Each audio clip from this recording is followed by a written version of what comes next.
শরীফ ভাই, আপনার স্ক্রিনটা এক সাইডে ছড়ে গেছে, আপনি যদি একটু আপনার, হ্যাঁ এখন ঠিক আছে, এখন ঠিক আছে। আসসালামু আলাইকুম ভাই। আসসালামু আলাইকুম ভাই। ভাই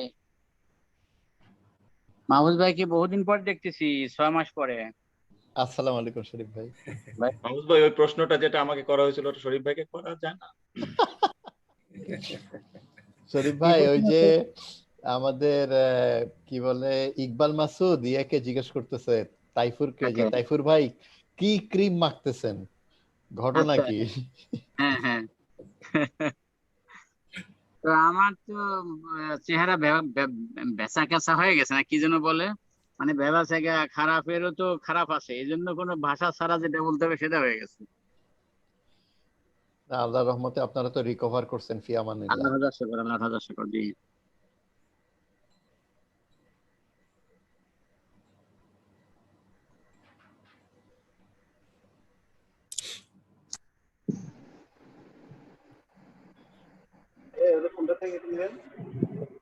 আসসালামু আলাইকুম সবাইকে।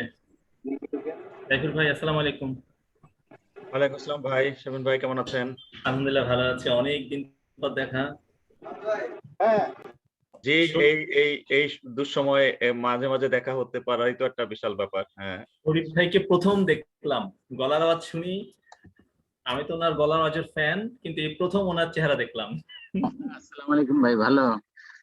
আলহামদুলিল্লাহ ভালো আছি ভাই। নওয়াজ ভাই, আপনার সাথেও আমার পরিচয় নেই, ওইভাবে হয়নি। আমি ইকবাল মাসুদ, আমি director health sector, Dhaka Hasan mission. ও, নাইস টু মিট ইউ। আমি কাজী সাইফুল নওয়াজ, অ্যাসিস্ট্যান্ট প্রফেসর হিসেবে আছি অ্যাক্সিডেন্ট রিসার্চ ইনস্টিটিউট জি জি। বুয়েট। শারমিন, একটু আমাদের রুহুল হক মহোদয়কে, প্রফেসর রুহুল হক সাহেবকে একটু দেখবেন। এক লোকজন আসছে ইনশাআল্লাহ। ইকবাল ভাই, আমরা কি ওয়ার্ল্ড ব্যাংকে পাচ্ছি?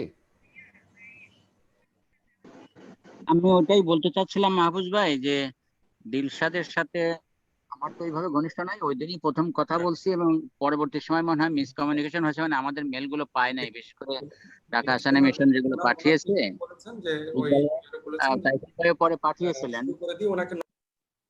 তো আপনি এখন আর কথা বলে আনার সুযোগ নাই, মনে হয় আসতে পারবেন না।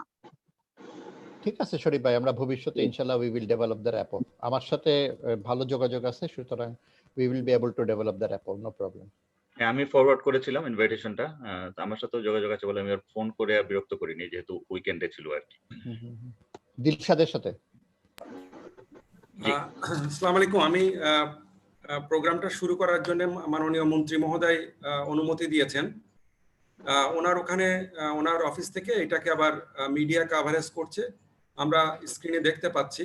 উনি আমাদের কথা শুনতে পাচ্ছেন এবং উনি আমাদেরকে শুরু করতে বলেছেন। আমাদের প্রোগ্রাম শুরু হওয়ার কিনোট স্পিকার এবং 1-2 জন স্পিকারের মাঝখানে উনি ওনার বক্তব্যটা উনি রাখবেন।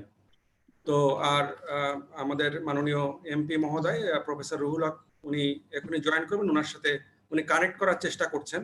তো আমরা শুরু করে দেই। আমাদের এই প্রোগ্রামটি ইউটিউব, ঢাকা আহসানে মিশনের 7টি ফেসবুক পেজ এবং আমাদের ঢাকা আহসানে মিশনের ফেসবুক পেজে, ফেসবুকেও যাচ্ছে এবং অন্যান্য প্রোগ্রামগুলোতেও লাইভ ব্রডকাস্ট হবে। পাশাপাশি আজকের প্রোগ্রামটি আমরা আমাদের প্রোগ্রামের শেষে আমরা প্রেস কাভারেজের জন্য প্রেস রিলিজ করব এবং আমরা মিডিয়াতে এটাকে অ্যাটেনশন দেওয়ার চেষ্টা করব।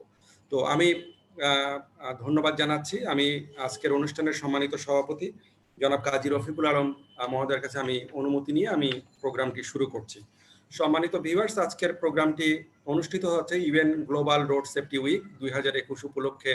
আমরা সপ্তাহব্যাপী যে বিভিন্ন প্রোগ্রাম শুরু করেছি, সেই প্রোগ্রামেরই একটি অংশ হিসাবে আজকের এই ডায়লগটি আমরা আয়োজন করেছি, আলোচনা সভাটি। তো আজকে বাংলাদেশের অত্যন্ত প্রখ্যাত এবং রোড সেফটি বিষয়ক বিশেষজ্ঞ ব্যক্তিবর্গ আমাদের সাথে আছেন। আমাদের সাথে আছেন, যোগ দিয়েছেন তাইফুর রহমান, উনি global road safety partnership Geneva Switzerland থেকে উনি অ্যাটেন্ড করছেন। পাশাপাশি যোগ দিয়েছেন ডক্টর শরীফুল আলম, বাংলাদেশের country coordinator, global health advocacy incubator. আছেন ডক্টর কামরান ভাই, head of the road safety programme BRAC. আছেন Kazi MD Saifun Nawaz, assistant professor, accident research institute, BUET. পাশাপাশি আছেন doctor Syed Mahfuzul Haque, national professional officer, WHO। আমাদের বিশেষ অতিথি হিসাবে আজকে উপস্থিত আছেন professor doctor AFM Ruhul Haque, মাননীয় সংসদ এবং প্রাক্তন স্বাস্থ্যমন্ত্রী।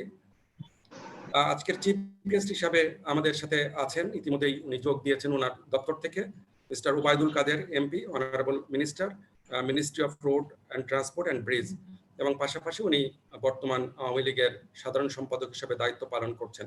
আজকের অনুষ্ঠানটি চেয়ার করছেন ঢাকা আসেনা মিশনের প্রেসিডেন্ট জনাব কাজী রফিকুল আলম। তো এই পর্যায়ে আমি সরাসরি আজকের মূল বক্তার কাছে যেতে চাই, তারপর আমরা অন্যান্য আলোচক এবং অতিথিদের কাছে যাব।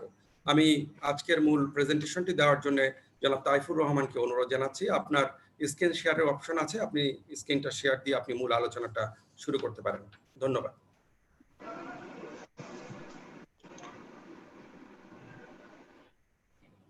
ধন্যবাদ ইকবাল ভাই। আমার স্ক্রিনটি দেখা যাচ্ছে? জি, স্ক্রিন দেখা যাচ্ছে। সবাইকে ধন্যবাদ। সুইজারল্যান্ডের জেনেভা থেকে আপনাদের সবাইকে অভিবাদন জানাচ্ছি। আজকের এই মহতী অনুষ্ঠানের মাননীয় সভাপতি, আমাদের সম্মানিত প্রধান অতিথি মাননীয় মন্ত্রী মহোদয়, সম্মানিত বিশেষ অতিথি মাননীয় সংসদ সদস্য, বিশিষ্ট আলোচক বৃন্দ, সঞ্চালক ইকবাল ভাই এবং যারা দেখছেন সবাইকে শুভেচ্ছা জানাচ্ছি। বিশেষ করে ইউএন রোড সেফটি উইকের শুভেচ্ছা জানাচ্ছি। আমার নাম তাইফুর রহমান, ইকবাল ভাই পরিচয় দিয়েছেন, ধন্যবাদ ইকবাল ভাই। আমি গ্লোবাল রোড সেফটি পার্টনারশিপ নামক একটি সংস্থায় কর্মরত। এটি international federation of red cross and red crescent সোসাইটির একটি অংশ। জেনেভা সুইজারল্যান্ডের জেনেভাতে সদর দপ্তর। আমরা এখান থেকে রোড সেফটি নিয়ে গ্লোবালি কাজ করি। বিভিন্ন দেশের সরকারি এবং বেসরকারি সংস্থাগুলোর সাথে রোড সেফটি নিয়ে কাজ করার সুযোগ আমাদের হয়। তো আজকে এই অনুষ্ঠানে আমাকে এই সুযোগ দেওয়ার জন্য আয়োজকদের বিশেষ করে ধন্যবাদ জানাচ্ছি, বিশেষ কৃতজ্ঞতা জানাচ্ছি মাননীয় মন্ত্রী মহোদয়ের কাছে। তিনি এই আলোচনায় উপস্থিত হয়েছেন এবং আমাদের বক্তব্য আমরা উপস্থাপন করার সুযোগ পাচ্ছি। আমি টাইটেল স্লাইডে মাননীয় মন্ত্রী মহোদয়ের একটি ছবি ব্যবহার করেছি। উনি আলাপ করছেন রোড সেফটিতে পৃথিবীর বিশিষ্ট একজন ব্যক্তির সাথে, মিস্টার জন টড, যিনি জাতিসংঘ মহাসচিবের রোড সেফটি বিষয়ক বিশেষ দূত। রোড সেফটি আমরা সবাই জানি একটি গ্লোবাল ইস্যু, একটি খুবই গুরুত্বপূর্ণ পাবলিক হেলথ এবং ওভারঅল জননিরাপত্তা বিষয়ক ইস্যু, এবং এটা নিয়ে সারা পৃথিবীব্যাপী বিভিন্ন প্রয়াস চলছে। বাংলাদেশও সেই প্রয়াসের অংশ, এবং বাংলাদেশও রোড সেফটি এর ক্ষেত্রে খুবই গুরুত্বপূর্ণ একটি দেশ, এবং বাংলাদেশ যেসব মেজার্স নিচ্ছে সেসবও সারা পৃথিবীতেই আলোচিত, এবং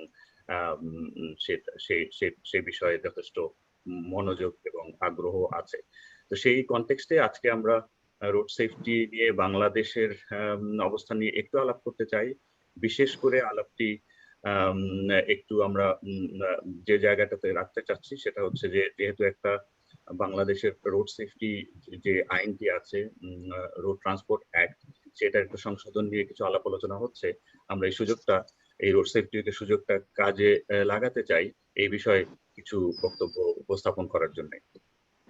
তবে আমি যেহেতু আজকে এখানে যারা উপস্থিত আছেন সবাই রোড সেফটি বিষয়ে যথেষ্ট ওয়াকিবহাল এবং এক্সপার্ট, সে কারণে আমি খুব বেশি মানে ব্যাকগ্রাউন্ড তথ্য দিয়ে সময় নষ্ট করব না। খুবই কুইকলি দু একটি বিষয় কনটেক্সচুয়ালাইজ করার জন্য উপস্থাপন করতে চাই। আমরা জানি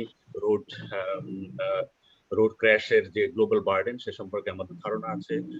1.35 মিলিয়ন মানুষ মারা যাচ্ছে প্রত্যেক বছর। এটা 8ম সবচেয়ে বড় মৃত্যুর কারণ, এবং বিশেষ করে 5 থেকে 29 বছর বয়সী মানুষের জন্য পৃথিবীর সবচেয়ে প্রধান মৃত্যুর কারণ। আর আমরা জানি এটার অর্থনৈতিক বার্ডেন কত বেশি। আমরা এটা জানি যে গ্লোবালি জিডিপির আপ টু 5% পর্যন্ত এই রোড ক্র্যাশের ফলে যে ক্ষয়ক্ষতি হয় সেটাকে অর্থনীতিবিদরা এভাবে এস্টিমেট করেছেন। এবং আরেকটা সবচেয়ে গুরুত্বপূর্ণ তথ্য হচ্ছে যে মধ্য এবং নিম্ন মধ্য আয়ের দেশগুলোতে এই যে মৃত্যুগুলো হচ্ছে এবং ইনজুরিগুলো হচ্ছে তার 90% মধ্য এবং নিম্ন আয়ের দেশগুলোতে ঘটছে। সে কারণে গ্লোবালি যারা রোড সেফটি নিয়ে কাজ করছেন তাদের এই সব দেশগুলোর উপরে ফোকাসটা অনেক বেশি। যারা উন্নত দেশ তারা রোড ক্র্যাশের সমস্যাটা অনেকটা সামাল দিতে পেরেছে, কিন্তু মধ্য এবং নিম্ন আয়ের দেশগুলোর ক্ষেত্রে এটা একটা বড় সমস্যা এখনো রয়ে গেছে। আমরা জানি গ্লোবাল কমিটমেন্ট গুলো কি, আমরা জানি যে ইউএন পর্যায়ে এবং আন্তর্জাতিক পর্যায়ে রোড সেফটির নতুন একটি ডিকেড শুরু হয়েছে, ডিকেড অফ অ্যাকশন, এটা 2021 এবছর থেকে শুরু হচ্ছে, 10 বছরের একটা ঘোষণা কর্মসূচি। এবং আমরা এটাও জানি রোড সেফটি কে সাস্টেনেবল ডেভেলপমেন্ট গোলস এর একটা খুব গুরুত্বপূর্ণ অংশ করা হয়েছে, যেটা ডিকেড অফ অ্যাকশনে যেটা আগামী 10 বছরের টার্গেট নির্ধারিত হয়েছে, যে রোড ক্র্যাশের ফলে, সড়ক দুর্ঘটনার ফলে যে মৃত্যু ঘটছে সেটাকে আগামী 10 বছরের মধ্যে অর্ধেকে নামিয়ে আনা। আর আমরা এটাও জানি যে সাস্টেনেবল ডেভেলপমেন্ট গোলের টার্গেট 3.6 এই একই কথা বলছে, মানে মৃত্যুকে অর্ধেকে নামিয়ে আসে। এবং আরেকটি টার্গেট আছে 11.2, যেখানে বলা হচ্ছে সবার জন্য নিরাপদ, অ্যাফোর্ডেবল এবং অ্যাক্সেসিবল ট্রান্সপোর্ট সিস্টেম এবং সাস্টেনেবল ট্রান্সপোর্ট সিস্টেম নিশ্চিত করার কথা। আমি এই গ্লোবাল বিষয়ে খুব বেশি আলাপ না করে, যেহেতু এই তথ্যগুলো মোটামুটি সবাই জানায়, এবারে রোড সেফটি নিয়ে খুবই কুইকলি একটু উল্লেখ করতে চাই। এবার রোড সেফটি উইক নিয়ে আমরা জানি, এবারে রোড সেফটি উইকের প্রতিপাদ্য হচ্ছে স্পিড, গতিসীমা। এবং সেক্ষেত্রে বিশেষ করে যে বিষয়টির প্রতি গুরুত্ব দেওয়া হচ্ছে সেটা হলো নগরে বা শহরাঞ্চলে যেসব জায়গাতে জনবসতি বেশি, যেসব জায়গাতে মানুষ রোড ব্যবহার করছে বেশি, সেই জায়গাগুলোতে শহরের মধ্যে স্পিড লিমিট, গাড়ির সর্বোচ্চ গতিসীমা 30 কিলোমিটারের মধ্যে রাখা। এই প্রতিপাদ্য নিয়ে এবারে রোড সেফটি উইক পালিত হচ্ছে। তবে ইকবাল ভাই যেটা বলেছেন যে আমরা একটু বাংলাদেশের বিষয়ে আলাপ করতে চাই, বিশেষ করে বাংলাদেশের রোড ট্রান্সপোর্ট অ্যাক্ট বিষয়ে যেহেতু এখন আলাপ আলোচনা চলছে, এটা সংশোধনের একটা উদ্যোগ চলছে, সেই বিষয়ে আমরা একটু আলাপ করতে চাই। তার আগে বাংলাদেশ বিষয়ে আমরা বাংলাদেশের রোড সেফটি বিষয়ে আবার খুব বেশি তথ্য না দিয়ে একটি স্লাইড আমি একটু শুধু ব্যবহার করতে চাই। এখানে যারা আছেন সবাই বাংলাদেশ সম্পর্কে জানেন। আমরা জানি যে সরকারিভাবে রিপোর্টেড ক্র্যাশের যে রোড ক্র্যাশ, সড়ক দুর্ঘটনার সংখ্যা 2000 এর কিছু উপরে। তবে আমরা জানি যেহেতু ডেটার অসম্পূর্ণতা আছে, এই সংখ্যাটা আর একটু বেশি হবে। WHO একটা এস্টিমেট দেয় 2018 সালের যেটা রিপোর্ট, সেই অনুসারে প্রায় 25,000। তবে আমরা এটাও জানি যে এই সংখ্যাগুলো কোনোটাই পুরোপুরি মানে অ্যাকিউরেট হওয়া কঠিন, এবং এই সংখ্যাগুলো নিয়ে বিভিন্ন সময় প্রশ্ন থাকে।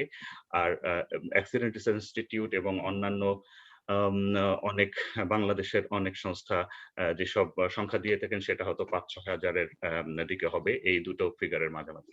ফিগার যেটাই হোক, যেটা গুরুত্বপূর্ণ বিষয় যেটা আমরা সবাই এগ্রি করি সেটা হচ্ছে যে হাজার হাজার মানুষ প্রতি বছর রোড ক্র্যাশে বা সড়ক দুর্ঘটনায় মারা যাচ্ছেন, এবং আমাদের সরকারের উদ্যোগ সেই মৃত্যুগুলোকে কমিয়ে আনার উপরেই সেখানে গুরুত্ব আরোপ করা হচ্ছে। শুধু একটা বিষয় একটু উল্লেখ করতে চাই যে একটা গুরুত্বপূর্ণ ইন্ডিকেটর, যে 1 লক্ষ মানুষের মধ্যে ডেথ রেট কত, এটাকে গ্লোবালি একটা গুরুত্বপূর্ণ, মানে রোড সেফটিতে একটা দেশের অবস্থান কি সেটা একটা গুরুত্বপূর্ণ ইন্ডিকেটর। সেদিক থেকে বাংলাদেশের 15.3 এই যে রেটটা, এটা আশপাশের অনেক দেশ থেকে আমাদের অবস্থাটা ভালো, কিন্তু তারপরে গ্লোবাল স্ট্যান্ডার্ডে এটা কোয়াইট হাই, এবং রোড সেফটির বিভিন্ন পদক্ষেপের ক্ষেত্রে এই রেটটাকে কমিয়ে আনা একটা গুরুত্বপূর্ণ লক্ষ্য হয়ে থাকে। তো আমরা একটু বাংলাদেশের যেসব পদক্ষেপ সরকারি ভাবে রোড সেফটির উপরে নেওয়া হয়েছে রিসেন্ট বছরগুলোতে, অনেক ধরনের পদক্ষেপ নেওয়া হয়েছে। আমরা জানি সরকারের জন্য এটা একটা অগ্রাধিকার। আমাদের মন্ত্রী মহোদয়ের নেতৃত্বে রোড সেফটি নিয়ে অনেক কাজ করা হচ্ছে। কয়েকটি এখানে শুধু উল্লেখ করছি, বাকি আপনারা সবাই জানেন। আমাদের একটা ন্যাশনাল রোড সেফটি কাউন্সিল আছে, একটা বিআরটি তে একটা রোড সেফটি সেল আছে, ডিস্ট্রিক্ট রোড সেফটি কমিটিস এগুলো প্রতিষ্ঠিত হয়েছে। কয়েক বছর আগে হাইওয়ে পুলিশকে শক্তিশালী করা হয়েছে।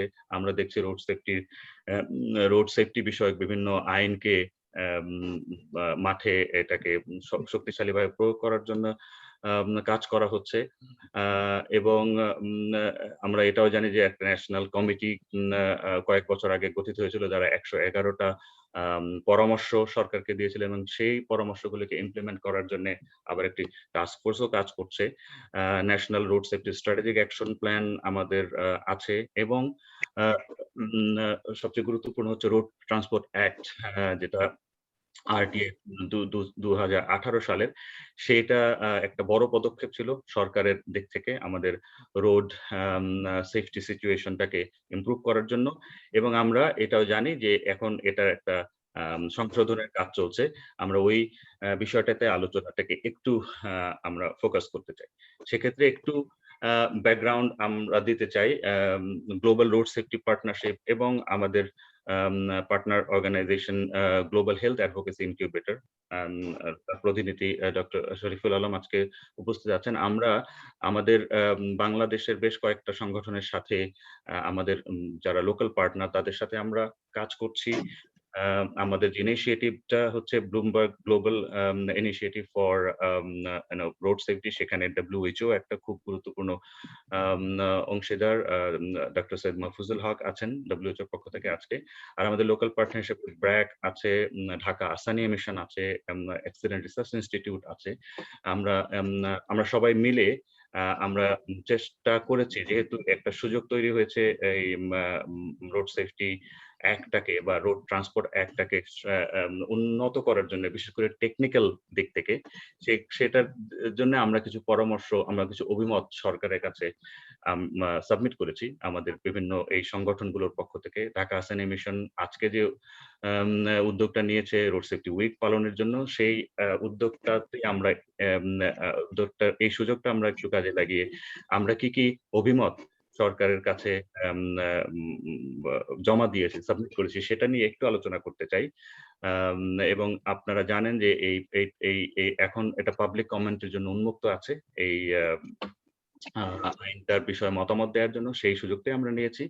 আমরা কিছু মতামত সাবমিট করেছি সড়ক পরিবহন ও মহাসড়ক বিভাগের কাছে, এবং আমরা আমাদের যে সাবমিশনটা সেটাকে আমরা ফোকাস রেখেছি আসলে বিহেভিয়ার রিস্ক ফ্যাক্টর গুলোর উপরে। রোড সেফটিতে আমরা জানি যে অনেক বিষয়ে ইম্পর্টেন্ট, তবে তার মধ্যে আমাদের যে ফোকাসটা সেটা হচ্ছে বিহেভিয়ার রিস্ক ফ্যাক্টর গুলোর উপরে, বিশেষ করে speed, drink driving, helmet, seat belt এবং চাইল্ড সিট, এই বিষয়গুলোর উপরে আমরা টেকনিক্যাল জায়গা থেকে পরামর্শ দেওয়ার চেষ্টা করেছি, এবং সেটা মূল ভিত্তি হচ্ছে গ্লোবাল যে এভিডেন্স গুলো আছে এবং গ্লোবাল যে বেস্ট প্র্যাকটিস গুলো আছে সেটার উপরে। অন্যান্য পৃথিবীতে রোড সেফটি যারা ভালো করছে তারা যে ধরনের পদক্ষেপ এইসব ক্ষেত্রে নিয়েছেন, যেসব আইনে, বিভিন্ন দেশের আইনে যে ভালো উদাহরণগুলো আছে, সেগুলোর উপর ভিত্তি করে আমরা কিছু মতামত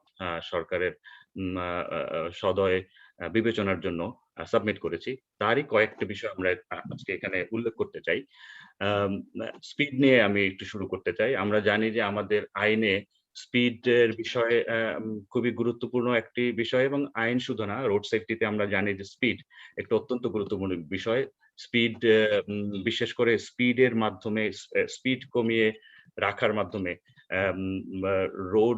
সড়ক দুর্ঘটনায় যে মৃত্যুগুলো হয় তার একটা বড় অংশ প্রতিরোধ করা সম্ভব।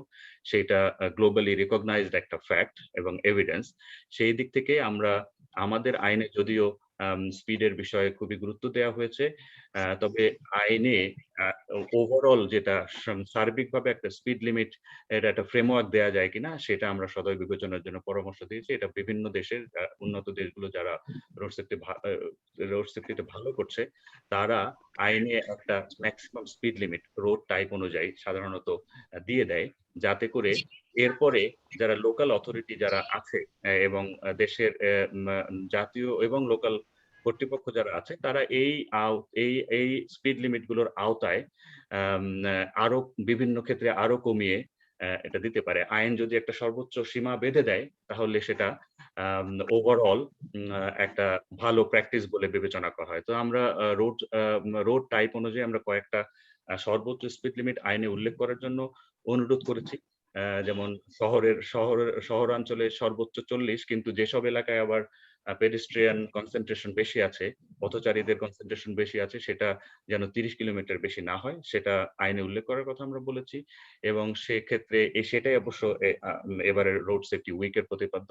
এছাড়া হাইওয়েতে 80 বা 90 কিলোমিটার সর্বোচ্চ আইনে যদি উল্লেখ করে দেয়া যায়, সেটা একটা আইনগত একটা একটা একটা ক্যাপ হয়, এবং সেটার আওতায় স্থানীয় কর্তৃপক্ষগুলোকে ক্ষমতা দেয়া, বিশেষ ভাবে ক্ষমতা দেয়া, যারা স্থানীয় পর্যায়ে প্রয়োজন অনুসারে স্পিড লিমিটটাকে নামিয়ে নিয়ে আসতে পারে।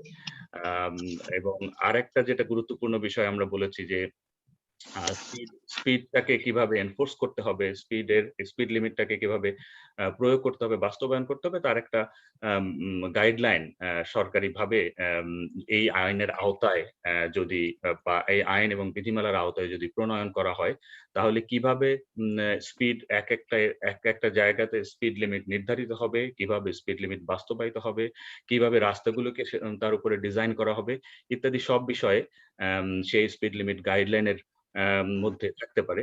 আমাদের পৃথিবীর বিভিন্ন দেশে এই বিষয়ে সরকারি এবং বেসরকারি সংস্থাকে সাপোর্ট দেওয়ার অভিজ্ঞতা আছে, এবং সেক্ষেত্রে স্পিড লিমিট গাইডলাইন কিভাবে, স্পিড ম্যানেজমেন্ট গাইডলাইন একটা কিভাবে ভালোভাবে করা যায়, সে বিষয়ে আমরা যদি সুযোগ হয় ভবিষ্যতে কাজ করতেও আগ্রহী, বা কাজ করার ক্ষেত্রে কারিগরি সহায়তা দেওয়ার ক্ষেত্রেও আমাদের ইন্টারন্যাশনাল এক্সপার্টিজ আমরা ব্যবহার করতে পারি। আর যেটা একটা গুরুত্বপূর্ণ পরামর্শ বা অভিমত আমরা দিয়েছি, সেটা হচ্ছে যে স্পিডের যে ভায়োলেশন, স্পিড লিমিট যেটা নির্ধারণ করে দেওয়ার পরে যে ভায়োলেশনটা হয়, সেই ভায়োলেশনের যে ডিগ্রি, সেই অনুসারে স্পিড এই অপরাধটার ফাইন নির্ধারিত হওয়া উচিত। অল্প ভায়োলেশনের জন্য অল্প ফাইন, বেশি ভায়োলেশনের জন্য বেশি ফাইন, এইভাবেই সাধারণত করলে এটা সায়েন্টিফিক্যালি সবচেয়ে উপযুক্ত হয়। স্পিড নিয়ে আমরা এইরকম কিছু অভিমত দিয়েছি আইনের উপরে। আরেকটা যেটা আমাদের দেশে, যদিও আমাদের অ্যালকোহলটা হাইলি রেস্ট্রিক্টেড, কিন্তু গ্লোবালি আমরা জানি যে ড্রিঙ্ক ড্রাইভিং একটা বড় সমস্যা। বাংলাদেশে যদিও অ্যালকোহলটা হাইলি রেস্ট্রিক্টেড, কিন্তু এই সমস্যাটাতে নেই সেটা বলা যাবে না। সো সেইটাকে কিভাবে এটা নিয়ন্ত্রণে আনা যায়, আমরা জানি যে আইনে বলা আছে একেবারেই মানে ড্রিঙ্ক ড্রাইভ করা যাবে না, অর্থাৎ অ্যালকোহলের যে প্রভাব নিয়ে গাড়ি চালানো যাবে না, এটা একদমই পরিষ্কার বলা আছে। আমরা শুধু বলছি যে এই জায়গাটাতে যদি যেটাকে ব্লাড অ্যালকোহল কনসেন্ট্রেশন লেভেল, যেটাকে বিএসি লেভেল বলে, যেটাকে আমি মাতাল অবস্থায় গাড়ি চালাচ্ছে কিনা সেটার একটা পরিমাপক, সেটা যদি উল্লেখ করে দেওয়া যায়, তাহলে এটাকে এনফোর্স করতে সুবিধা হয়। এবং সেক্ষেত্রে আমরা একটা পরিমাপ, যেটা ইন্টারন্যাশনাল এভিডেন্স অনুযায়ী সাজেস্ট করছি, 0.02 গ্রাম পার ডেসিলিটার। এইটা যদি করা হয়, এটার মানে হচ্ছে শূন্য সহনশীলতাই। কারণ মানুষের শরীরে এমনিতেই মানুষের শ্বাস প্রশ্বাসে কিছুটা অ্যালকোহল থাকতে পারে ড্রিঙ্কিং ছাড়াই। তো সেইটাকে যখন এই জিরো লিমিটটাকে এনফোর্স করা হয়, প্রয়োগ করা হয়, তখন এই পরিমাপের ক্ষেত্রে 0.02 গ্রাম পার ডেসিলিটার এইটাকে ধরা হয় মিনিমাম একটা লিমিট। সো এইটা হচ্ছে সর্বোচ্চ লিমিট, সর্বনিম্ন লিমিট পৃথিবীতে। সো এইটা যদি একটু উল্লেখ করে দেওয়া হয় আইনে, তাহলে যারা এই যে ড্রিঙ্ক ড্রাইভিং জিনিসটাকে প্রতিহত করার চেষ্টা করবেন, আইন প্রয়োগ করার চেষ্টা করবেন, তাদের কাছে একটা সুনির্দিষ্ট পরিমাপক থাকে। এবং এই ক্ষেত্রে ব্রেথ অ্যানালাইজার যেটা আছে সারা পৃথিবীতে ব্যবহৃত হয় শ্বাস প্রশ্বাসে অ্যালকোহলের উপস্থিতি মাপার জন্য, ল্যাবরেটরি টেস্ট এবং অন্যান্য যে স্বীকৃত পদ্ধতিগুলো আছে, সেগুলোর ব্যবহার কিভাবে হবে সেটা যদি আইনে উল্লেখিত হয়, তাহলে ড্রিঙ্ক ড্রাইভিংটা যতটুকু মাত্রায় বাংলাদেশে আছে সেটাকেও প্রতিরোধ করা যাবে বলে আমাদের ধারণা। মোটরসাইকেল এবং হেলমেট নিয়ে আমরা কয়েকটি অভিমত দিয়েছি। একটি হচ্ছে যে মোটরসাইকেলে সর্বোচ্চ 2 জনের বেশি যেন না চড়তে পারে, সেই বিষয়টা নিশ্চিত করা এবং মোটরসাইকেলের সিটটা যারা যেখানে বসবেন আর ফিক্স সিট যেন থাকে, মোটরসাইকেলকে বিভিন্নভাবে সম্প্রসারণ করে টোরে এখানে লোক নেয়ার সুযোগ না থাকে। এআরআই এর কাজী সাইফুন নিয়াজ ভাই এখানে আছেন, উনিও এসব বিষয়ে আরো বিশেষজ্ঞ মতামত দিতে পারবেন। তো আরো যেটা যেটা আমরা বলেছি হেলমেটের ক্ষেত্রে খুবই ইম্পর্টেন্ট যে সবার জন্য, মানে যে দুজন থাকবেন মোটরসাইকেলে দুজনের জন্যই হেলমেট পরা এবং হেলমেটটাকে সঠিকভাবে বাঁধা, স্ট্র্যাপ করা যেটাকে বলে, এইটা একেবারেই ম্যান্ডেটরি করতে হবে। এখানে কোনো এক্সেমশন রাখা যাবে না। এই বিষয়টা আইনে খুব পরিষ্কার করে উল্লেখ করা, যদিও এখন উল্লেখ আছে, আরেকটু পরিষ্কার করার সুযোগ আছে আইনে। সেক্ষেত্রে আমি যখন অভিমতটা জমা দিয়েছি সেখানে ভাষাটা কি হতে পারে সে বিষয়ে আমরা বলেছি। এবং আরেকটা গুরুত্বপূর্ণ বিষয় হচ্ছে এই হেলমেটের স্ট্যান্ডার্ডটা আমাদের নিশ্চিত করতে হবে। এখন হেলমেট পরা যেহেতু আইনে বাধ্যবাধকতা আছে, সবাই হেলমেট কিছু একটা পড়ছে, কিন্তু আসলে হেলমেটের স্ট্যান্ডার্ড কি সেটা নিয়ে ইন্টারন্যাশনাল স্ট্যান্ডার্ডও আছে। ইউএনইসি কর্তৃক নির্ধারিত স্ট্যান্ডার্ড আছে, যে স্ট্যান্ডার্ডে হেলমেট না পড়লে আসলে যে কারণে হেলমেট পরা হয় মাথাকে প্রোটেকশন দেওয়ার জন্য, সেটা ঘটে না।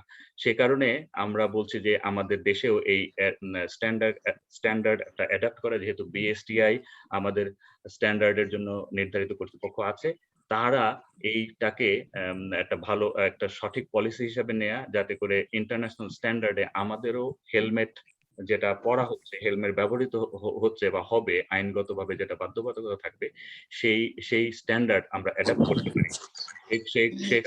সেইটার জন্য প্রয়োজনীয় রেগুলেশনস এবং গাইডলাইন আমাদের প্রণয়ন করতে হবে, সেটা আমরা অনুরোধ করেছি। আরো কয়েকটা হেলমেট এবং মোটরসাইকেল বিষয়ে আরো কয়েকটা গুরুত্বপূর্ণ অভিমত আমরা দিয়েছি, সেই বিস্তারিত ইয়েতে গেলাম না, আমি শেষ করে আসবো আগামী 2-3 মিনিটের মধ্যে। সিট বেল্ট বিষয়ে সিট বেল্ট আমরা জানি খুবই গুরুত্বপূর্ণ একটা বিষয়। বিশেষ করে সিট বেল্টের গুরুত্বটা হচ্ছে একটা হচ্ছে দুর্ঘটনা ঘটে গেলে গাড়ির মধ্যে যারা আছেন তারা তাদের প্রোটেকশনের ক্ষেত্রে সিট বেল্ট অত্যন্ত গুরুত্বপূর্ণ বিষয়, এবং এটা নিয়ে গ্লোবাল এভিডেন্সও খুব পরিষ্কার। সিট বেল্ট কতটুকু এই যে সড়ক দুর্ঘটনা হয়ে গেলে কতটুকু লাইফ সেভ করতে পারে সেই বিষয়ে সারা পৃথিবীতেই এক্সপার্টরা এটা একমত।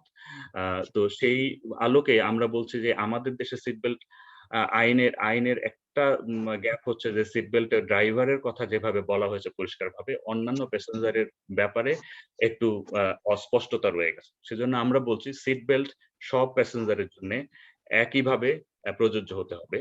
যিনি ড্রাইভ করছেন, যিনি সামনের সিটে বসছেন, যিনি পেছনের সিটে বসছেন, সব আরোহীকেই সিট বেল্ট পরিধান বাধ্যতামূলক করতে হবে। এখানে কোনো ধরনের এক্সেপশন দেয়া হলে সেটা সায়েন্টিফিক্যালি ভুল হবে, এবং সেক্ষেত্রে যাকে এক্সেপশন দেওয়া হচ্ছে তার প্রোটেকশন নিশ্চিত করা যাবে না। আরেকটা যেটা গুরুত্বপূর্ণ বিষয় আমাদের ক্ষেত্রে বিবেচ্য, সেটা হচ্ছে যে যেহেতু অনেক গাড়ি আমাদের আছে যেখানে সিট বেল্ট আসলে সিট বেল্ট ব্যবহার করার সুযোগই নাই, গাড়িটা এমন ভাবে ডিজাইন করা যে সিট বেল্টের সব সিটে সিট বেল্টের ব্যবস্থাই নেই, সেই সব ক্ষেত্রে ওই গাড়িগুলোকে কিভাবে রেট্রোফিটিং এর মাধ্যমে মানে আপডেট করা যায় সেটার জন্য হয়তো একটা সময় বেঁধে দেওয়া যেতে পারে। যে সব গাড়িকে এখন যদি আমরা সবার জন্য সিট বেল্ট বাধ্যতামূলক করি, এখনই হয়তো সব গাড়ির ক্ষেত্রে সেটা প্রয়োগ সম্ভব না। যে সব গাড়িতে ব্যবস্থাটা নেই তাদের জন্য হয়তো সময় দেওয়া যেতে পারে, যে সময়ের মধ্যে রেট্রোফিটিং এর মাধ্যমে একটা সময়ের পরে আমরা কাউকেই সিট বেল্ট ছাড়া মানে গাড়িতে চড়তে দিব না, এ ধরনের যদি আইনি কাঠামো, আইনি বাধ্যবাধকতা থাকে, তাহলে সেটা সায়েন্টিফিক্যালি খুব ভালো হয়। আর আমরা এই কথাটা প্রায় সব ক্ষেত্রেই বলছি যে ড্রাইভারকে, যিনি গাড়ি চালাবেন তার লায়াবিলিটিটা নিশ্চিত করতে হবে, যাতে করে গাড়িতে, এটাও একটা ইন্টারন্যাশনালি আমরা জানি আমাদের দেশে গাড়ির চালকের স্বাধীনতা সবসময় থাকে না, বা গাড়ির চালক যেহেতু আলাদা একজন ব্যক্তি থাকেন মালিকের ক্ষেত্রে, অনেক ক্ষেত্রেই সেক্ষেত্রে একটু জটিলতা আছে, কিন্তু আলটিমেটলি সারা পৃথিবীতে যেটা নর্ম সেটা হচ্ছে যে ড্রাইভারকেই মূলত দায়ী করতে হবে যদি ভায়োলেশন হয়। সেক্ষেত্রে আমি গাড়ি চালাচ্ছি, আমার গাড়ির অন্য প্যাসেঞ্জার যদি সিট বেল্ট না পরেন তাহলে সেই দায়টাও আমার উপরে পড়বে, পেনাল্টিটা আমার উপর হবে। এই ধরনের পরামর্শ আমরা অভিমত আমরা রেখেছি। সর্বশেষ যে বিষয়টা কথা বলতে চাই সেটা হচ্ছে আমাদের দেশে খুব বেশি আমরা এখনো এই বিষয়টাতে অভ্যস্ত না বা আইনের মধ্যে ওই জিনিসটা আসেনি। সেটা হচ্ছে যে শিশুদের জন্যে চাইল্ড সিট, এটাও গ্লোবালি খুবই একটা ইম্পর্টেন্ট বিহেভিয়ারাল বিষয়, যেটা হচ্ছে যারা আপ টু 12 বছর বয়সী শিশুদের জন্য 12 বছর পর্যন্ত বয়সের শিশুদের জন্য বিশেষ সিটের ব্যবস্থা। কারণ এটা গ্লোবালি এখন স্বীকৃত যে আমরা সিট বেল্ট ব্যবহার করি সেটা শিশুদের জন্য যথেষ্ট না, শিশুদেরকে যথেষ্ট প্রোটেকশন দেয় না। সে কারণে বিভিন্ন বয়সের শিশুদের জন্য বিভিন্ন ধরনের চাইল্ড সিট আছে। সেই সিটগুলোকে সেটাকে ম্যান্ডেটরি করা সেটা একটা ইম্পর্টেন্ট পদক্ষেপ। আমরা সেইটার জন্য অভিমত দিয়েছি। তবে বয়সের ক্ষেত্রে যেহেতু 12 বছর বয়সে শিশুদের একেকজনের সাইজ, ওয়েট এগুলো বিভিন্ন রকম হতে পারে। সেজন্য বয়সের সাথে সাথে এই ক্ষেত্রে এজ, সাইজ এবং ওয়েট এই বিষয়গুলোকে কনসিডার করে এ বিষয়েও ইন্টারন্যাশনাল অনেক ভালো ভালো এক্সাম্পল আছে। আমাদের আশেপাশের দেশেরও আমাদের অঞ্চলের কোনো দেশও ভালো ভালো ল করেছে, সেগুলোকে আমরা দেখতে পারি এবং সেই অনুযায়ী আমরা কিছু পরামর্শ দিয়েছি, অভিমত দিয়েছি যাতে এটাকে ম্যান্ডেটরি করা যায়। এবং সিট বেল্টের ক্ষেত্রে হেলমেটের মতো সরি চাইল্ড সিটের ক্ষেত্রেও স্ট্যান্ডার্ডটা যেকোনো মানে যখন আমরা এটাকে যদি আমরা এটা আইনের মধ্যে বাধ্যতামূলক করতে পারি তাহলে স্ট্যান্ডার্ডটা নিশ্চিত করার জন্য সেই ব্যবস্থাটা করতে হবে যেটা আমরা হেলমেটের ক্ষেত্রে বলেছিলাম। তো এই মোটামুটি আমরা কয়েকটা বিহেভিয়ারাল রিস্ক ফ্যাক্টর যেটা সড়ক ব্যবহারকারীদের আচরণগত যে বিষয়গুলো আছে সেগুলোকে উন্নত করার জন্য যে আইনি বাধ্যবাধকতা করা যেতে পারে, সেই ক্ষেত্রে আমরা একটু মানে আমরা খুবই টেকনিক্যাল দিক থেকে এই অভিমতগুলো আমরা সরকারের সদয় বিবেচনার জন্য সাবমিট করেছি এবং আমরা জানি যে শুধুমাত্র এর বাইরেও রোড সেফটির আরো অনেক বিষয় আছে। এখানে WHO ডক্টর মাহফুজ ভাই আছেন বা ওয়ার্ল্ড ব্যাংক আছে যাদের সাথে আমরা কাজ করি। এর আরো অন্যান্য বিষয়ে তারা নিশ্চয়ই হয়তো অভিমত দিচ্ছেন বা দেবেন। কিন্তু আমাদের আজকের এই আলোচনার জন্য এবং আমরা ঢাকা হাসানী মিশনের সাথে যে কাজ করছি, ব্র্যাক এবং ARI এর সাথে যে কর্মসূচিতে আমরা অংশীদারিত্বের মধ্যে আছি, সেই জায়গাতে আমরা এই 5টা বিহেভিয়ারাল রিস্ক ফ্যাক্টর উপরে বেশি ফোকাস করছি।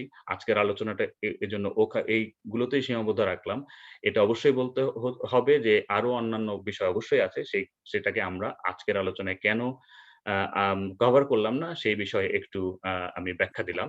তো একটু জাস্ট আমি শেষ করব এটা বলে যে এই বিষয়গুলোকে আমরা যদি আইনে আনতে চাই, অ্যাডাপ্ট করতে চাই, আমরা যদিও সুনির্দিষ্টভাবে অভিমত ভাষা সহ কি ভাষায় এটা অন্তর্ভুক্ত হতে পারে সেই অনুযায়ী দিয়েছি, তারপরও এই বিষয়ে আরো রিসোর্সেস অ্যাভেলেবল আছে গ্লোবাল পর্যায়ে। WHO অনেক ধরনের রিসোর্স আছে, তাদের প্রত্যেকটা এই রিস্ক ফ্যাক্টর নিয়ে তাদের গ্রিন ম্যানুয়ালস আছে, গাইডলাইন্স আছে, যেখানে পরিষ্কার করে বলা আছে যে কি একটা আইনে কিভাবে থাকলে সেটা বেস্ট প্র্যাকটিস হতে পারে গ্লোবালি।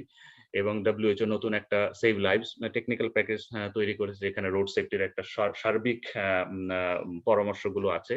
এবং এছাড়া আমরা গ্লোবাল রোড সেফটি পার্টনারশিপ এবং অন্যান্য যেটা ইন্টারন্যাশনাল অর্গানাইজেশন আছে রোড সেফটিতে কাজ করছি, আমাদের কাছেও অনেক ধরনের টেকনিক্যাল রিসোর্স অন্যান্য অনেক দেশের অভিজ্ঞতা আমাদের আছে, সেগুলো দিয়ে আমরা সহায়তা করতে পারি। সে কারণে যদি প্রয়োজন হয় এইসব বিষয়ে যদি সরকার সদয় বিবেচনা করেন, সেক্ষেত্রে আমাদের যদি বাড়তি রিসোর্সেস এবং টেকনিক্যাল কারিগরি সহায়তা পরামর্শ এগুলো প্রয়োজন হয়, সেটা অবশ্যই আমরা ইন্টারন্যাশনালি সেটা মোবিলাইজ করতে পারবো। এজন্য আমরা সড়ক পরিবহন ও সেতু মন্ত্রণালয়ের বিশেষ করে সড়ক পরিবহন ও মহাসড়ক বিভাগের সাথে সবসময় যোগাযোগ করছি, তাদের সাথে আমাদের আলোচনা হচ্ছে। তো যদি আমরা হয়তো ভবিষ্যতে এই বিভাগের সাথেও একটা অংশীদারিত্ব গড়ে তুলতে পারবো এবং এই পরামর্শগুলো বা এই কারিগরি সহায়তাগুলো সরাসরি প্রদান করতে পারবো এবং আমরা একসাথে কাজ করতে পারবো। মাননীয় মন্ত্রী মহোদয় আজকে এখানে আছেন, ওনার সদয় বিবেচনার জন্য এই বিষয়গুলো আমরা উপস্থাপন করলাম এবং আমরা আশা করি যে আমরা ইন্টারন্যাশনাল এবং লোকাল পার্টনাররা সবাই মিলে সরকারের সাথে এবং সরকারের নেতৃত্বে আমরা কাজ করতে পারবো, যাতে রোড সেফটিতে সরকার যেমন, এই সরকারের নেতৃত্বে যেমন উন্নয়নের মডেল হচ্ছে বাংলাদেশ, তেমনি আমরা রোড সেফটিতেও লো অ্যান্ড মিডল ইনকাম কান্ট্রিগুলোর মধ্যে একটা মডেল হিসেবে আমরা দাঁড় করাতে পারবো আমাদের দেশকে। সেইটাই আমাদের প্রত্যাশা। এই কথা বলে আমি সবাইকে ধন্যবাদ জানিয়ে, বিশেষ করে আয়োজকদের আরেকবার কৃতজ্ঞতা জানিয়ে আমার বক্তব্য শেষ করছি। ধন্যবাদ।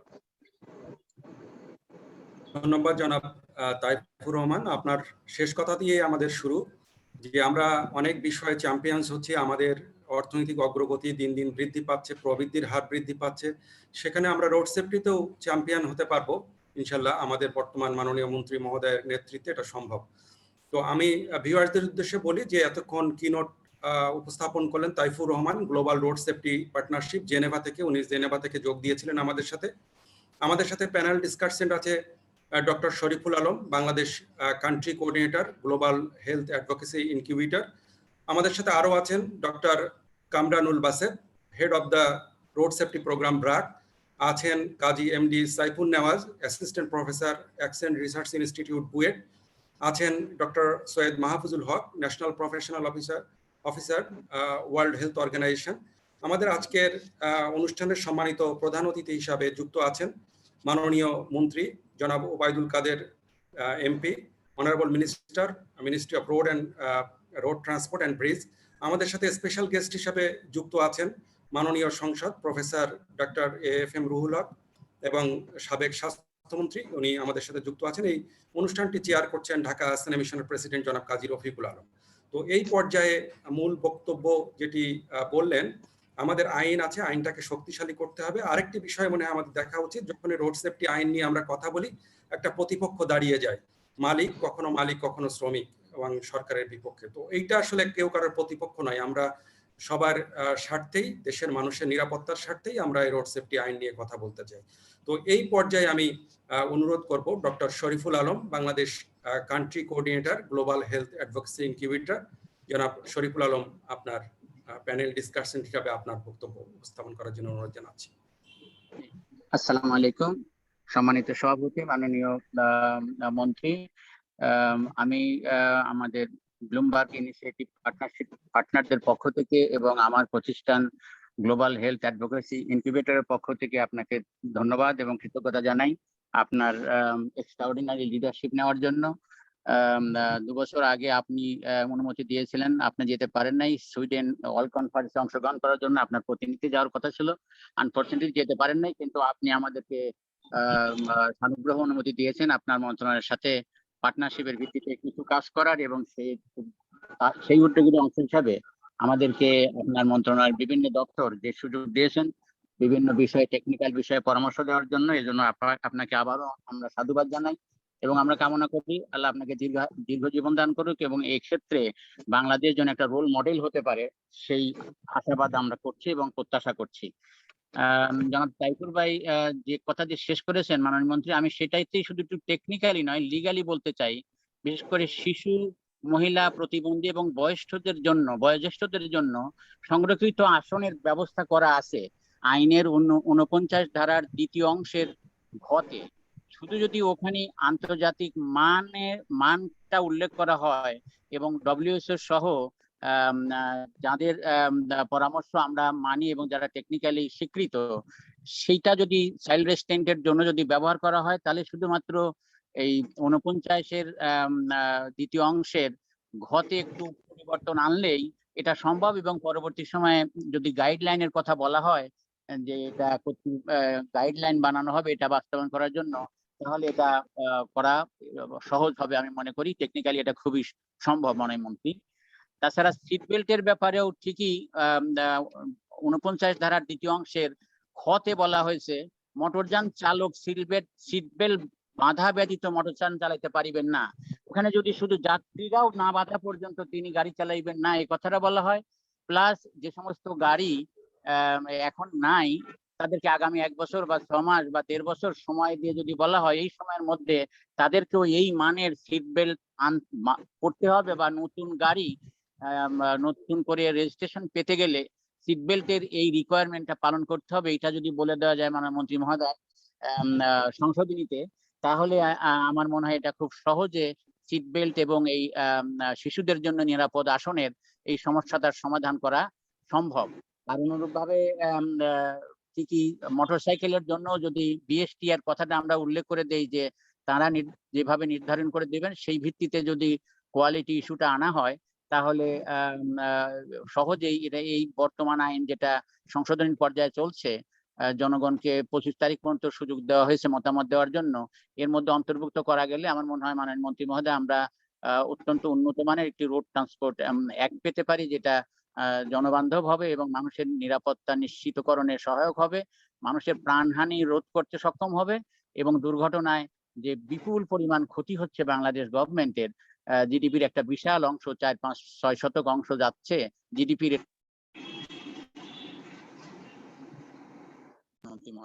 আর আরেকটা বিষয় আমি বলি, আমার যেহেতু বিওরা আপনারা আছেন, আমরা যে পরামর্শ দেওয়া হয়েছে আইন সংশোধনের জন্য মন্ত্রণালয় থেকে যে ড্রাফট দেওয়া হয়েছে আর আমরা যেটা দিচ্ছি এটা কোনো জায়গায় কোনো সাংঘর্ষিক হয়নি। অর্থাৎ মন্ত্রণালয় কর্তৃক যে কমিটি করা ছিল 3 মেম্বার কমিটি হেডেড বাই স্বরাষ্ট্র মন্ত্রণালয়, আমরা সেটাও পর্যালোচনা করেছি, দেখেছি যে এটার সাথে কোনো মতেই সাংঘর্ষিক হয় না মাননীয় মন্ত্রী মহোদয় এবং ভিউয়ার।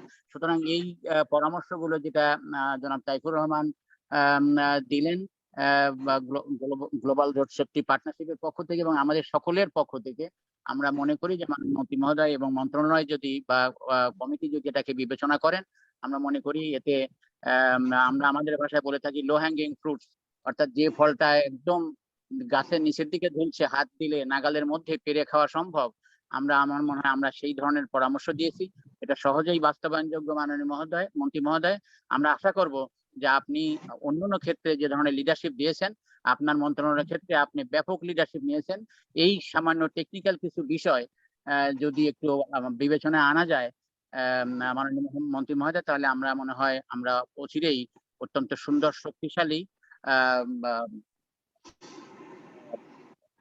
শক্তিশালী যা জনগণকে পথে চলতে নিরাপদ ব্যবস্থা নিশ্চিত করতে সক্ষম হবে এবং যা সহজেই বাস্তবায়নযোগ্য, এই ধরনের একটা আইন বাস্তবায়ন করা সম্ভব হবে। মাননীয় মহোদয়, আমরা আবারও আপনার দীর্ঘায়ু, সুস্বাস্থ্য এবং সক্ষম লিডারশিপ এক্ষেত্রে আরো বেশিভাবে আমরা কামনা করছি এবং আশা করি আপনি সেই লিডারশিপ দিতে সক্ষম এবং উদ্যোগী। ধন্যবাদ মাননীয় মন্ত্রী মহোদয়। আমি সকলের পক্ষ থেকে এবং আমার প্রতিষ্ঠান গ্লোবাল হেলথ অ্যাডভোকেসি ইনকিউবেটরের পক্ষ থেকে আবারও আপনাকে ধন্যবাদ এবং কৃতজ্ঞতা জানাচ্ছি। আসসালামু আলাইকুম ওয়া রাহমাতুল্লাহ। ধন্যবাদ ডক্টর শরীফুল আলম আপনার খুব প্রিসাইজ বক্তব্যের জন্য। আমরা মন্ত্রী মহোদয়কে দেখতে পাচ্ছি রাষ্ট্রীয় জরুরি কাজে মন্ত্রী মহোদয় একটু আগে বক্তব্য রাখবেন। আমি মন্ত্রী মহোদয় সদাই অবগতির জন্য জানাচ্ছি যে আজকের এই অনুষ্ঠানটি মূল বক্তব্য রেখেছেন global road safety partnership programme Geneva থেকে জনাব তাইফুর রহমান। এখন বক্তব্য রাখলেন ডক্টর শরীফুল আলম। আমাদের সাথে প্যানেল ডিসকাশন হিসেবে যুক্ত আছেন doctor Kamranul Baset, head of the road safety programme BRAC. যুক্ত আছেন Kazi MD Saifun Newaz, assistant professor, accident research institute, BUET, এবং বিশ্ব স্বাস্থ্য সংস্থার national professional officer doctor Syed Mahfuzul Haque. এছাড়াও বিশেষ অতিথি হিসাবে উপস্থিত আছেন professor doctor AFM Ruhul Haque MP, সাবেক স্বাস্থ্যমন্ত্রী এবং মাননীয় সংসদ। এই অনুষ্ঠানটি চেয়ার করছেন জনাব কাজী রফিকুল আলম, প্রেসিডেন্ট, ঢাকা সিনেমা মিশন। মাননীয় মন্ত্রী মহোদয়, আপনি বাংলাদেশকে নেতৃত্ব দিচ্ছেন। আপনার নেতৃত্বে রোড, ব্রিজ এরিয়া অনেক উন্নতি লাভ করেছে। আমরা আপনার দিকে তাকিয়ে আছি একটা চমৎকার আইন এবং সেটার বাস্তবায়নের লক্ষ্যে। এবার আমি অনুরোধ জানাচ্ছি মাননীয় মন্ত্রী মহোদয় জনাব Obaidul Quader MP, honourable minister, ministry of road and transport and bridge. তো মাননীয় মন্ত্রী মহোদয়।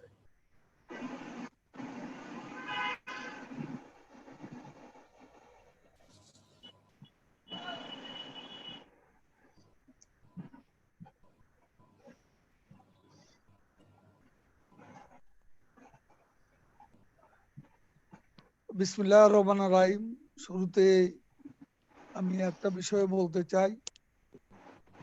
আমাদের ইতিহাসের মহানায়ক, সর্বকালের সেরা বাঙালি, স্বাধীনতার মহান স্থপতি, জাতির পিতা বঙ্গবন্ধু শেখ মুজিবুর রহমান স্বাধীনতা, গণতন্ত্র, শান্তির জন্য 48 বছর আগে এই দিনে জুলিও কুরি শান্তি পদকে ভূষিত হয়েছেন। গণতন্ত্র, স্বাধীনতা ও শান্তি আন্দোলনে অবদান রাখা 1973 সালের 23 মে বিশ্ব শান্তি পরিষদ বঙ্গবন্ধুকে জুলিও কুরি পদকে ভূষিত করে। এটি ছিল বাংলাদেশের কোনো আন্তর্জাতিক স্বীকৃতি। আজকের এই দিনে আমি শ্রদ্ধাবনত চিত্তে স্মরণ করছি জাতির পিতা বঙ্গবন্ধু শেখ মুজিবুর রহমানকে এবং বিশ্ব শান্তির অগ্রদূত আমাদের স্বাধীনতার মহান স্থপতিকে। আমি তার আত্মার শান্তি কামনা করছি আজকের এই দিনে। ঢাকা আহসানিয়া মিশনের শ্রদ্ধেয় সভাপতি কাজী রফিকুল আলম সভাপতিত্ব করছেন। পরিচালক ইকবাল মাসুদের সঞ্চালনা। জাতিসংঘ global road safety week online live অনুষ্ঠানে বিশেষ অতিথি স্বাস্থ্যমন্ত্রী, সাবেক স্বাস্থ্যমন্ত্রী, আমাদের বিজ্ঞান ও প্রযুক্তি মন্ত্রণালয় সম্পর্কিত স্থায়ী কমিটির সভাপতি প্রফেসর আফম রুহুল হক এমপি। মূল বক্তা হিসাবে গ্লোবাল রোড সেফটি গাইডেন্স প্রোগ্রামের ম্যানেজার তাইফুর রহমান সাহেব, তিনি মূল নিবন্ধ পড়েছেন। এছাড়াও আলোচক হিসেবে সংযুক্ত আছেন ডাক্তার শরীফুল আলম, যার বক্তব্য একটু আগে শুনেছি, ডক্টর কামরানুল বাসেদ, কাজী মোহাম্মদ সিফুন নেওয়াজ এবং ডাক্তার সৈয়দ মাহফুজুল হক। সবাইকে রোড সেফটি উইক 2021-এর শুভেচ্ছা জানাচ্ছি। আপনারা জানেন জাতিসংঘ গ্লোবাল রোড সেফটি উইক সর্বপ্রথম 2007 সালে পালন করা হয়। এবছর স্ট্রিটস ফর লাইফ এই স্লোগানকে সামনে রেখে ষষ্ঠবারের মতো সপ্তাহব্যাপী জাতিসংঘ গ্লোবাল রোড সেফটি উইক বিশ্বব্যাপী পালন করা হচ্ছে। বিশ্বের সড়কে প্রতি বছর প্রায় 13 লাখ মানুষ মারা যায়। একইভাবে বাংলাদেশে প্রতি বছর অনেক মানুষ মারা যাচ্ছে সড়ক দুর্ঘটনায়, আহত হচ্ছেন অনেকে। এর পেছনে উল্লেখযোগ্য কিছু কারণ হলো বেপরোয়া গতি, পথচারীদের চলাচলে অসতর্কতা এবং হাইওয়েতে ছোট ছোট 3 চাকা যানগুলোর চলাচল, জনসচেতনতার অভাব। ইদানিং মোটরসাইকেল আর একটা নতুন উপদ্রব যুক্ত হয়েছে রোড সেফটি বিঘ্নিত করার পথে। শক্ত আইন থাকা সত্ত্বেও সেটা অমান্য করা হয়। জাতিসংঘের টেকসই উন্নয়ন লক্ষ্যমাত্রা অনুযায়ী 2030 সালের মধ্যে আন্তর্জাতিক নিহত আহতের হার অর্ধেকে নামিয়ে আনার পরিকল্পনা। সবার জন্য নিরাপদ, সুরক্ষিত, সহজলভ্য, টেকসই জীবন নিশ্চিত করা। মাননীয় প্রধানমন্ত্রী শেখ হাসিনা এ উদ্যোগে একাত্মতা ঘোষণা করেছেন এবং তিনি আজকে একনেক এবং ক্যাবিনেটের মিটিংয়ে এই বিষয়টির রেফারেন্স আসলেই তিনি এই রোড সেফটির ব্যাপারে কথা বলে থাকেন। কথা সত্য যে বাংলাদেশে আমি 2011 সাল থেকে প্রথমে যোগাযোগ, পরবর্তীতে সড়ক পরিবহন ও সেতুমন্ত্রী হিসাবে দায়িত্ব পালন করে আসছি গত 10 বছর। এ সময় বাংলাদেশে সড়ক যোগাযোগে, সড়ক নেটওয়ার্ক বিস্তারে অভূতপূর্ব উন্নয়ন সাধিত হয়েছে, বৈপ্লবিক পরিবর্তন সাধিত হয়েছে। আজকে বিশ্ব ব্যাংক সরে যাওয়ার পর কি অসম সাহসে বঙ্গবন্ধুর কন্যা শেখ হাসিনা পদ্মা সেতুর মতো বিশাল প্রকল্প, মেগা প্রজেক্ট হাতে নিয়ে আজকে সেই কাজও প্রায় সমাপ্তির পথে। এবং ঢাকায় প্রথম মেট্রো রেল এমআরটি লাইন 6 এর প্রথম ট্রেন সেট এসে গেছে। সেটাও আমাদের আগামী বছর আমরা উদ্বোধন করব এমন প্রত্যাশা নিয়ে এই কোভিডের মধ্যে আমরা কাজ করে যাচ্ছি অবিরাম। চট্টগ্রামে দক্ষিণ এশিয়ার প্রথম নদীর তলদেশে যে আপনার কর্ণফুলী, শেখ মুজিবুর রহমান কর্ণফুলী টানেল নির্মিত হচ্ছে, সেটাও 66% কাজ ইতিমধ্যে শেষ হয়েছে। আমরা 3টি মেগা প্রকল্পই আগামী বছর টার্গেট করেছি আল্লাহর রহমতে। আমরা এই 3টি মেগা প্রকল্পের শুভ উদ্বোধন করতে পারবো। ঢাকা চট্টগ্রাম 4 লেন আমরা করেছি। এখন সাসেক 1 ঢাকা থেকে গাজীপুর থেকে টাঙ্গাইল পর্যন্ত কাজ প্রায় শেষ। এরপর রংপুর পর্যন্ত 4 লেনের কাজ, সার্ভিস লেন সহ 4 লেনের কাজ আমরা এগিয়ে যাচ্ছে। তারপর আমরা দুদিকে 2টা 4 লেন যাবে, একটা যাবে পঞ্চগড়ের দিকে আর একটা যাবে বুড়িমারির দিকে। সাসেকের এই পরিকল্পনাটি আমাদের রয়েছে, এটা পর্যায়ক্রমে বাস্তবায়ন হচ্ছে। এর মধ্যে আমরা রংপুর পর্যন্ত এলেঙ্গা থেকে সাসেক 2 প্রকল্প বাস্তবায়ন করে যাচ্ছি। আপনারা জানেন এ পর্যন্ত বাংলাদেশে ঢাকা এবং ঢাকার বাইরে 20-21টি ফ্লাইওভার নির্মিত হয়েছে। ঢাকার বাইরেও Mawna flyover, বুলতা flyover, Feni flyover আপনারা দেখতে পাচ্ছেন, এবং গাজীপুর ও চন্ডা ফ্লাইওভার নির্মিত হয়েছে, এবং আরো চন্ডা সফিপুরের এখানেও, তাছাড়া আন্ডারপাস এবং গাজীপুর থেকে এলেঙ্গা পর্যন্ত 23টির মতো আমরা ব্রিজ নতুন ভাবে নির্মাণ করেছি। সারা বাংলাদেশে চলছে কাজ। আমরা সীমান্ত সড়কও নির্মাণ করছি। কক্সবাজারে আজকে রোহিঙ্গা সংকটের পর কি গভীর সংকটে আমরা পড়তাম যদি এ সরকার 22 বছর ঝুলে থাকা একটা প্রকল্প কক্সবাজার থেকে টেকনাফ পর্যন্ত মেরিন ড্রাইভ, সে মেরিন ড্রাইভও আমরা সেনাবাহিনীকে দিয়ে কাজ সম্পন্ন করেছি, যে কারণে আজকে বিদেশিরা এসে আমাদের এই সুন্দর রাস্তা দিয়ে সমুদ্র তীরবর্তী এই মেরিন ড্রাইভ অতিক্রম করে সেই রোহিঙ্গাদের আশ্রয়স্থলে গিয়ে পৌঁছতে তাদের কোনো বিলম্ব হয়নি। সড়কের সেফটির জন্য আমরা অনেকগুলো কাজ করেছি।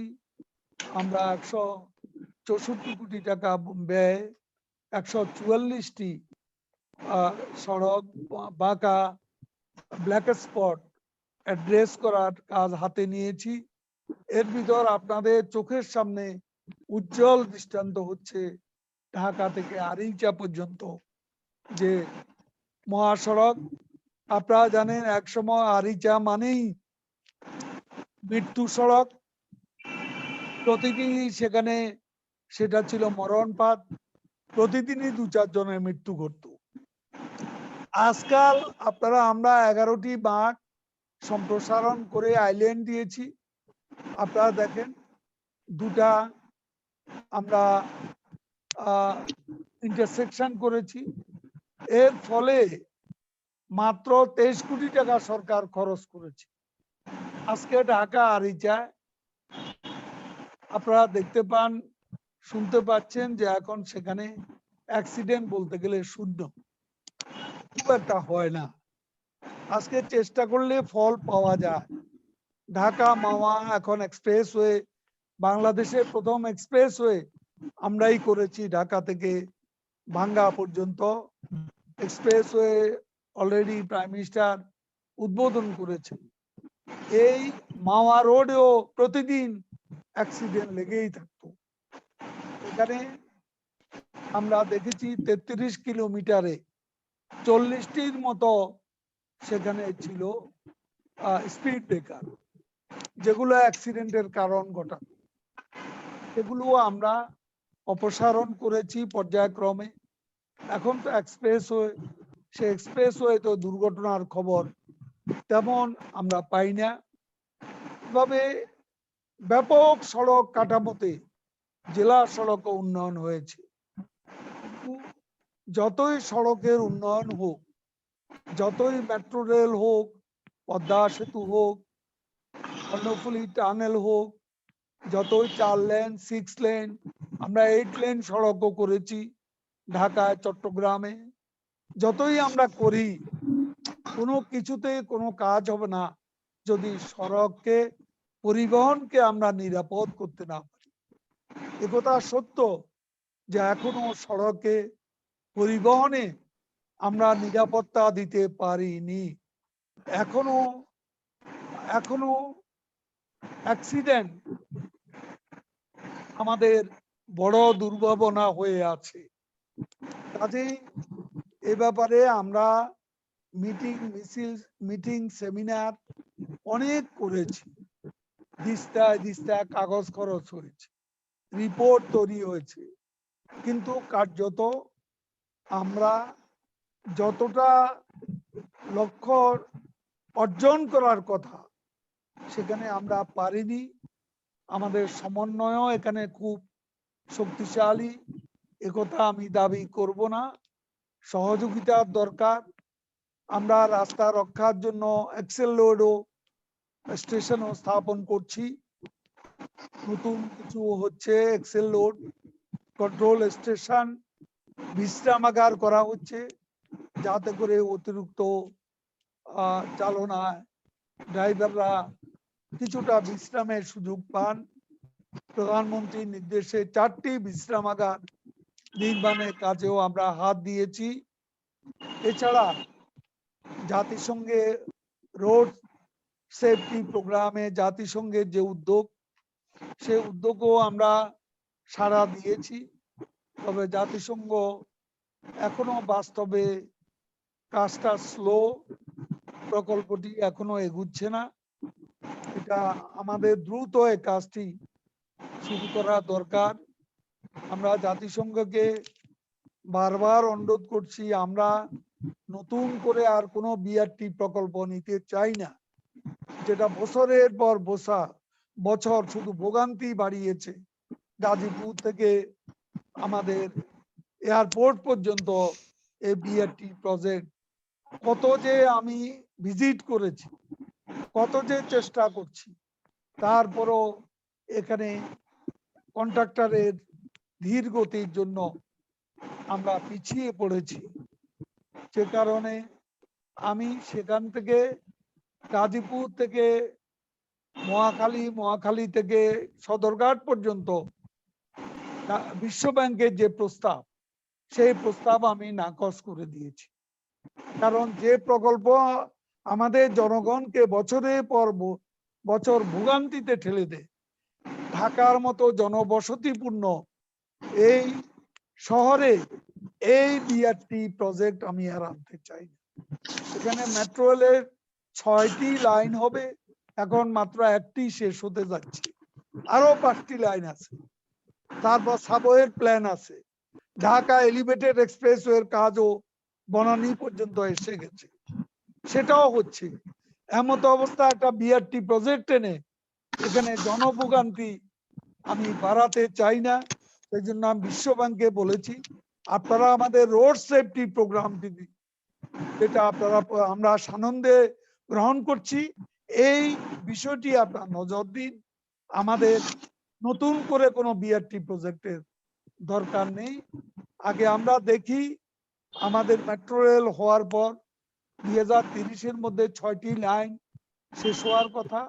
আমাদের ঢাকা এলিভেটেড এক্সপ্রেসওয়ের কাজ, এগুলো শেষ হলে পরিস্থিতি কি দাঁড়ায়, তার উপর আমরা পরবর্তীতে ঠিক করব নতুন কোন বিআরটি লাইন আমরা যুক্ত করব কিনা। আমি আজকে যারা আলোচনা করছেন, বিজ্ঞ আলোচক, সবাই অভিজ্ঞ মানুষ। আমি একসময় আজকে মকসুদ সাহেবকে আমার খুব মনে পড়ে। সৈয়দ আবুল মকসুদ সাহেব এই আরিচা রোডে আমার সাথে বারবার গেছেন এবং ঢাকা সিটিতে আমি যখনই রোড ভিজিটে যাই তখনই মকসুদ সাহেব আমার সঙ্গে থাকতেন। আজকে তিনি আমাদের মাঝ থেকে চলে গেছেন। আমি এখানে যারা উপস্থিত আছেন, সভা সেমিনার আমরা অনেক করেছি, সমস্যা আমরা জানি, সমাধান কি তাও জানি, আইনের বাস্তবায়নও আমরা বাস্তবায়ন পদক্ষেপ নিতে যাচ্ছি। আমি আশা করি দুই একটা সংশোধনীর পর এটা পরিপূর্ণ রূপ লাভ করবে। আমরা সকল অংশীজনের সাথে আলাপ আলোচনা করেই আইনটির পূর্ণাঙ্গ বাস্তবায়ন আমরা করব। যুগোপযোগীও বাস্তবায়ন যোগ্য করার জন্য আমরা উদ্যোগ নিয়েছি। আমি আমাদের জনবলও ইতিমধ্যে বাড়ানো হয়েছে। ড্রাইভিং লাইসেন্সের জন্য একটা হাহাকার ছিল, প্রথম টেন্ডার আমাদের ফেল করেছে পদ্ধতিগত ভুলের জন্য। পরবর্তীতে আমরা একটি কোম্পানির সাথে চুক্তি করেছি এবং ড্রাইভিং লাইসেন্স সরবরাহ করা শুরু হয়েছে। আমি আশা করি ড্রাইভিং লাইসেন্সের ব্যাপারটিও সড়ক নিরাপত্তার পথে একটা বাধা। ড্রাইভিং লাইসেন্সও আমরা দিতে যাচ্ছি। আমরা আরো প্রশিক্ষণ কেন্দ্র স্থাপনের উদ্যোগ নিয়েছি। ব্র্যাকের সাথে সঙ্গতি রেখে আমরাও মহিলা ড্রাইভার নিয়োগ করার ব্যাপারটি আমরা ভাবছি, কারণ মহিলারা ঠান্ডা মাথায় গাড়ি চালান, নারী চালকরা। কাজে এই ব্যাপারে আমরা গুরুত্ব দিয়েছি, আমরা প্রশিক্ষণ চালিয়ে যাচ্ছি। আমি আপনাদের সকলের সহযোগিতা চাই। বিভিন্ন সড়কে লাইটিং পর্যাপ্ত পরিমাণে থাকা এবং সিগন্যাল, রোড মার্কিং, বাস বে নির্মাণ এসব গ্রহণ করা, এসব উদ্যোগ আমরা বিশেষভাবে গ্রহণ করেছি। আমি আপনাদের সকলকে জানাচ্ছি যে বর্তমানে যে রাস্তাগুলো হচ্ছে, আমরা প্রত্যেক রাস্তা যে স্লো মোবারদের জন্য আলাদা লেনের ব্যবস্থা করেছি, যাতে করে দুর্ঘটনার বিষয়টি আমরা এড়াতে পারি। দুর্ঘটনা যেভাবে প্রাণহানি হচ্ছে, এটা অত্যন্ত উদ্বেগজনক পর্যায়ে আছে। আমি স্টেক হোল্ডারদের বারবার তাদেরকে নিয়ে বৈঠক করেছি, বেপরোয়া গতির ব্যাপারে কথা বলেছি, বিআরটিএ কে বলেছি। আমরা নিয়মও চালু করেছি, 22টি জাতীয় মহাসড়কে কোনো স্লো মোবাইল চলতে পারবে না। আপাতত আমরা 6 লেন করার আগে চলতে পারবে। যেমন যেসব রাস্তার দুই পাশে ঢাকা চট্টগ্রাম, এখন আমরা ভিন্নভাবে আরো 2টি লেন যুক্ত করার জন্য উদ্যোগ হাতে নিচ্ছি। কারণ ঢাকা চট্টগ্রামে যে পরিকল্পনা ছিল, সেখানে 4 লেনের সাথে কোনো স্লো মোবাইলদের জন্য সার্ভিস লেনের ব্যবস্থা ছিল না। সেটা আমরা নতুন করে যুক্ত করছি। হয়তো কিছুটা সময় লাগবে, আপনারা সকলে সহযোগিতা করবেন। আর মোটরসাইকেলের ব্যাপারটি আমরা চেষ্টা করলে পারা যায় না, এটা ঠিক নয়। মেট্রোপলিটন পুলিশের সহযোগিতায় এই বিষয়টি আমরা যথেষ্ট এগিয়ে নিয়েছি। আপনারা এখন ঢাকা শহরে দেখবেন 95% ঢাকা শহরে আমরা অ্যাচিভ করেছি। হেলমেট সহ যাত্রীরা আজকে মোটরসাইকেলে আরোহণ করছে এবং 2 জন যাত্রী থাকছে।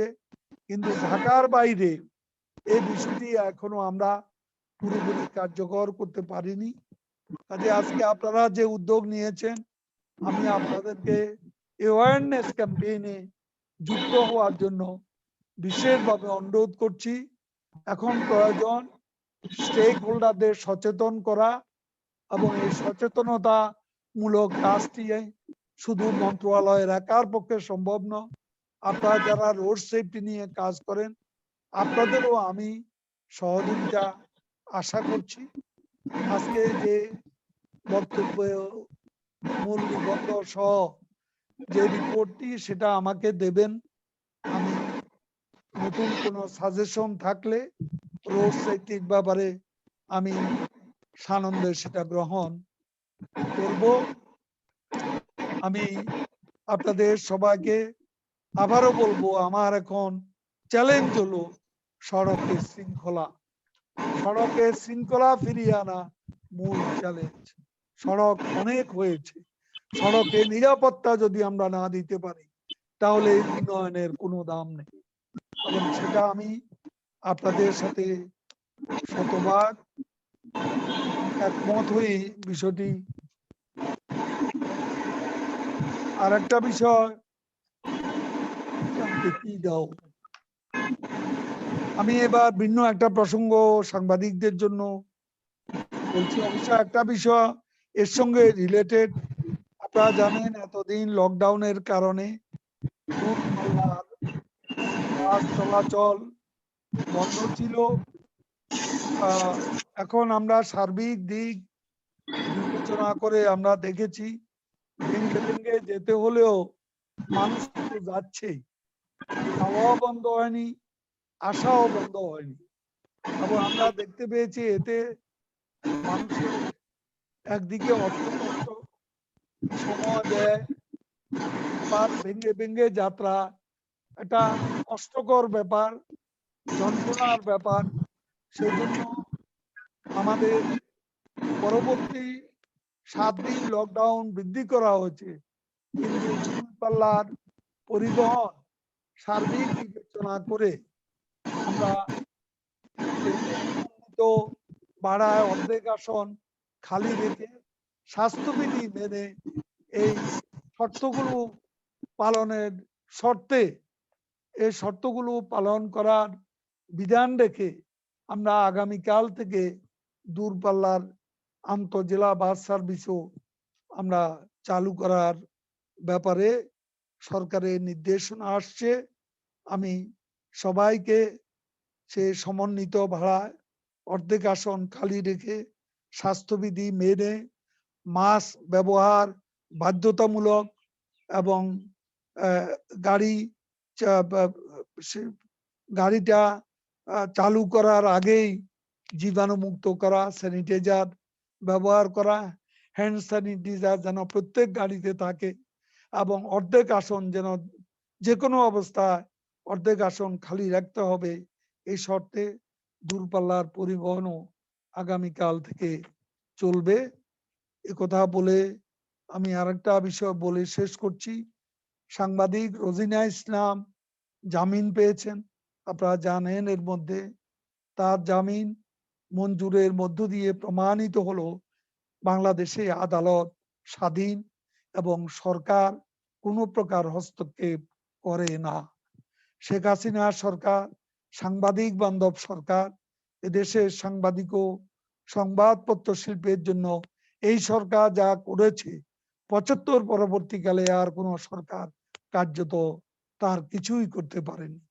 রোজিনা ইস্যুতে সাংবাদিকদের জন্য যারা আজকে মায়া কান্না কাটছেন, সেই বিএনপি ক্ষমতায় থাকাকালে সাংবাদিকদের বিরুদ্ধে রাষ্ট্রবিরোধী মামলাও তারা করেছিলেন। সবাইকে ধন্যবাদ, যুক্ত হওয়ার জন্য অনেক অনেক ধন্যবাদ।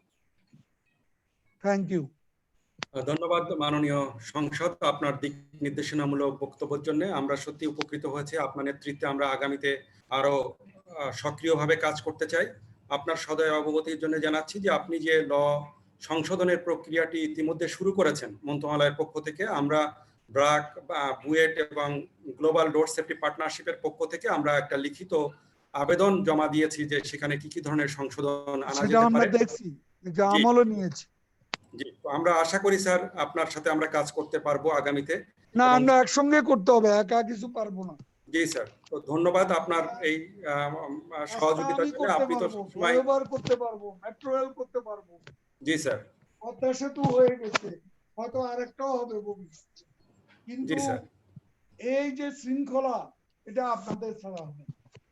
সবাইকে থ্যাংক ইউ স্যার আপনার সহযোগিতার জন্য। কামনা করছি। মূল নিবন্ধ যিনি পড়েছেন, বক্তব্য যে রেখেছেন, সামনে যারা রাখবেন, আমাদের রুলক সাহেব নিশ্চয়ই যুক্ত হয়েছেন আপনাদের সঙ্গে। সবাইকে অনেক অনেক ধন্যবাদ। থ্যাংক ইউ স্যার, আপনাকেও অনেক ধন্যবাদ স্যার। আমি মাননীয় মন্ত্রী মহোদয়কে আবারও ধন্যবাদ জানিয়ে আমাদের পরবর্তী ডিসকাশন আছেন ডাক্তার কামরুনুল বাসেদ। উনি অত্যন্ত অভিজ্ঞ, দীর্ঘদিন ধরে কাজ করছেন এই বিষয়টি নিয়ে, head of the road safety programme BRAC. আমি ডক্টর কামরান ভাইকে অনুরোধ করব ওনার বক্তব্য রাখার জন্য। আসসালামু আলাইকুম, সবাইকে শুভ দুপুর। ইকবাল ভাই আপনাকে ধন্যবাদ। আমি ঢাকা আহসান মিশনকে ধন্যবাদ জানাচ্ছি এরকম একটা উদ্যোগ নেওয়ার জন্য। আমাদের মাননীয় মন্ত্রী মহোদয় এবং আমাদের সর্বশ্রদ্ধেয় রুলক স্যার আছেন, এবং আমাদের চেয়ারম্যান স্যারকে দেখা যাচ্ছে কাজী রফিকুল ইসলাম স্যার, এবং সাইফুনাজ ভাই, মাহফুজ ভাই, সবাইকে ধন্যবাদ। তাইফুর ভাই আছেন আমাদের বিদেশ থেকে সংযুক্ত হয়েছে, সবাইকে ধন্যবাদ জানিয়ে বলছি ব্র্যাকের তরফ থেকে সবাইকে ধন্যবাদ এই উইকের শেষে। তাই এটা তো ষষ্ঠ হয়েছে, এর আগে অনেকগুলা কমিটমেন্ট নিয়ে আমরা করেছি।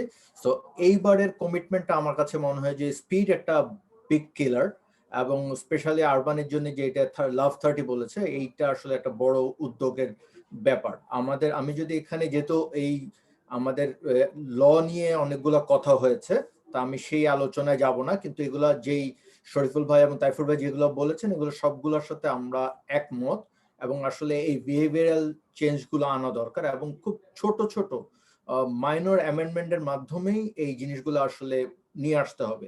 আমি যদি এখানে মন্ত্রী মহোদয়ের শেষ কথার সাথে একত্রতা করি, উনি বলেছেন ওনাদের একার পক্ষে সম্ভব না, সবাইকে নিয়ে করা দরকার, এবং উনি শেষে যেটা বলেছেন অ্যাওয়ারনেস ক্যাম্পেইন করা দরকার। টু বি অনেস্ট, এই যে লর যেগুলো হয়েছে, লতে যদি আসেও, কিন্তু সেটাকে আসলে বাস্তবে নিয়ে আসার জন্য আমাদেরকে যারা অংশীজন আছে, যারা স্টেক হোল্ডার আছে, বা যারা আমরা ইউজার, আমি যদি হেলমেট ইউজ আমি না করি মানসম্মত, বা আমি যদি ড্রাইভারের সিট বেল্ট এবং আমার প্যাসেঞ্জারের সিট বেল্টে আমি যদি কথা না বলি, আমার অর্গানাইজেশন যদি আমি এটা এস্টাবলিশ না করি, সেটা জাতীয়ভাবে এটা এস্টাবলিশ করাটা খুবই difficult.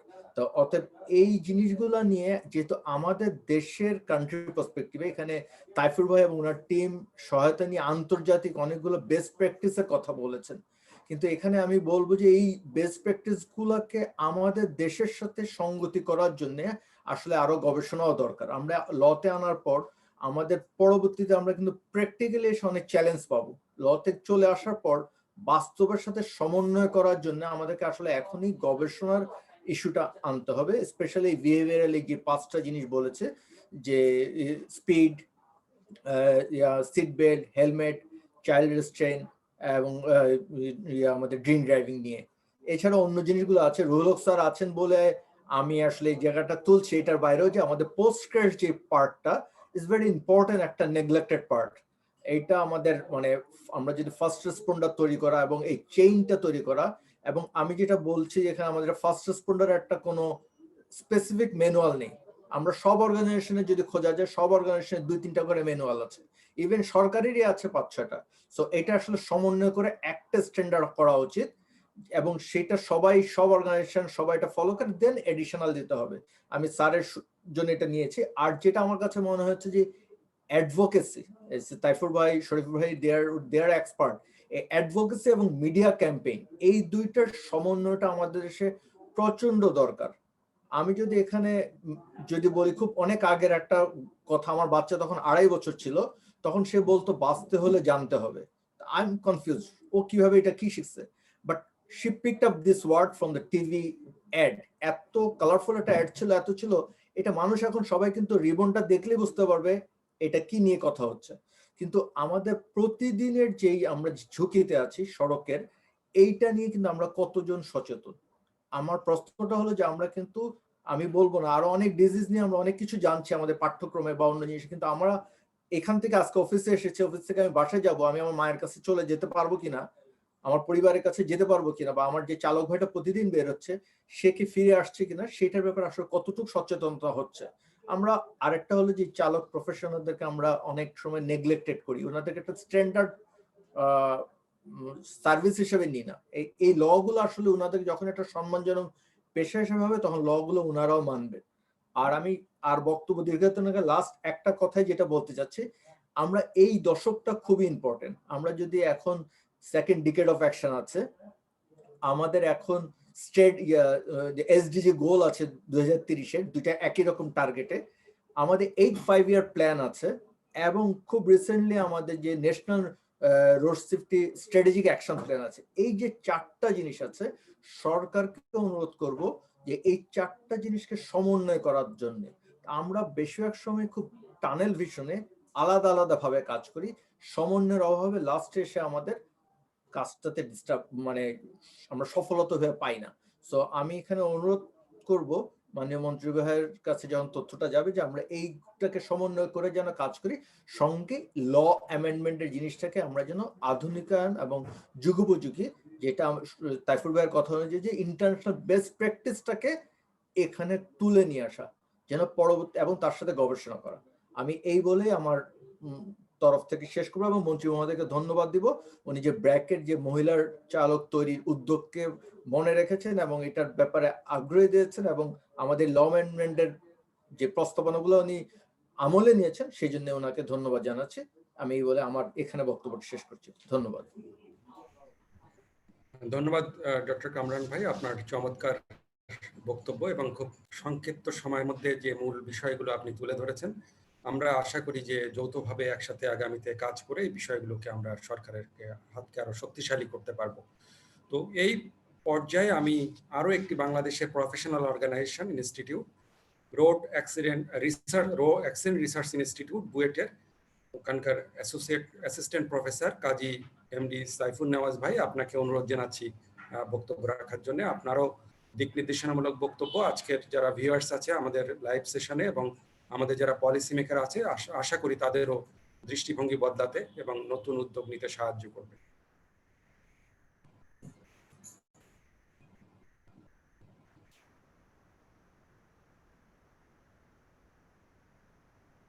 Microphone mute, Saifun Nawaz ভাই।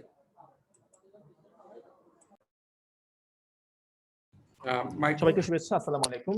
ওকে, সবাইকে শুভেচ্ছা, আসসালামু আলাইকুম। আমি Kazi Saifun Newaz, accident research institute বুয়েটের পক্ষ থেকে বলছি।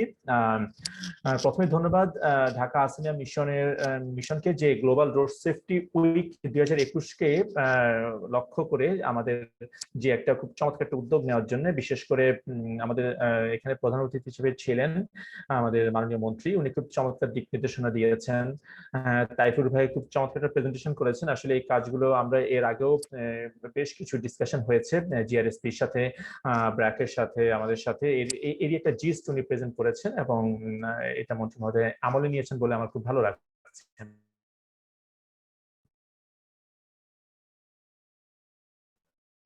এবং অবশ্যই যারা উপস্থিত আছে, শুভেচ্ছা, আসসালামু আলাইকুম। তো যেই বিষয়টা আমি বলতে চাই সেটা হচ্ছে যে আমাদের সামনে একটা টার্গেট ছিল যে 2020 সালের মধ্যে আমাদের ক্যাজুয়ালিটি 50% কমাতে হবে। তো আমরা 2021 সালে আমরা চলে এসেছি, কিন্তু দেখা যাচ্ছে সেই টার্গেটটা কিন্তু আমরা সঠিকভাবে বাস্তবায়ন করতে পারিনি। আমাদের সামনে নতুন একটা টার্গেট এসেছে যে 2030 সাল। তো আমি প্রথম ডিকেটটাকে আমি আসলে একটা আমাদের কি বলবো, একটা ওয়ার্ম আপ হিসেবে নিতে চাই যে 2020 সাল পর্যন্ত আমাদের সময়টা ছিল আসলে প্রস্তুতির জন্য। যদি আমি ধরি তাহলে 2021 থেকে 30 পর্যন্ত কিন্তু আমাদের কাজ করতে হবে, এবং আমাদের লক্ষ্যটা হচ্ছে আমাদের 50% আমাদের ডেথ কমাতে হবে। তো সেটার জন্য কিন্তু বড় একটা টুলস হচ্ছে আমাদের এনফোর্সমেন্ট। এবং আমি মনে করি যে এই গত যে দশকটায় আমরা একটা ভালো জিনিস পেয়েছি যে আমরা আমাদের আইনটাকে আমরা রিফর্ম করে একটা স্ট্যান্ডার্ড পর্যায়ে নিয়ে যেতে পেরেছি। এটাকে আমরা একটা ধরতে পারি যে সফলতা। এবার আসে এটাকে আমরা কিভাবে আরো ইফেক্টিভলি কার্যকর করতে পারি সেটার জন্য আসলে কাজ করা। তো এক্ষেত্রে কিন্তু দেখা যাচ্ছে যে আইনের কিছু সংশোধন বা কিছু হয়তো আমাদের আরো স্ট্যান্ডার্ড করা প্রয়োজন আছে, যেটা নিয়ে কিন্তু আজকে আলোচনা। তো সেই জায়গা থেকে আমাদের এই টার্গেটটাকে মাথায় রাখতে হবে যে অবশ্যই 2030 সালে যেন আমরা এটাকে বাস্তবায়ন করতে পারি। আর সেক্ষেত্রে যে এনফোর্সমেন্টের বিষয়ে জিআরএসপি তাইফুর ভাই যে বা আমরা যে প্রস্তাবনাগুলো দিয়েছি, আমার সেখানে স্পেসিফিক কিছু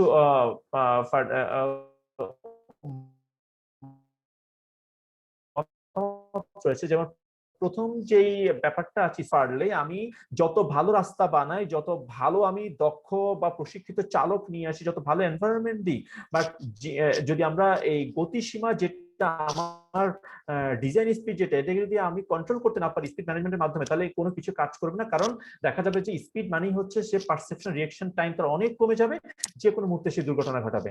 এখন এই স্পিডটাকে কিন্তু দেখা যাচ্ছে আমরা ভালো রাস্তা করছি। আমি একটা উদাহরণ দিতে পারি, ঢাকা মহাসড়ক খুবই ভালো রাস্তা হয়েছে, স্ট্যান্ডার্ড রাস্তা হয়েছে, সার্ভিস রোড রয়েছে, সাইন মার্কিং স্ট্যান্ডার্ড, কিন্তু আপনি দেখবেন প্রায় আমরা ইদানিং ভিডিও দেখছি মানুষ আপনার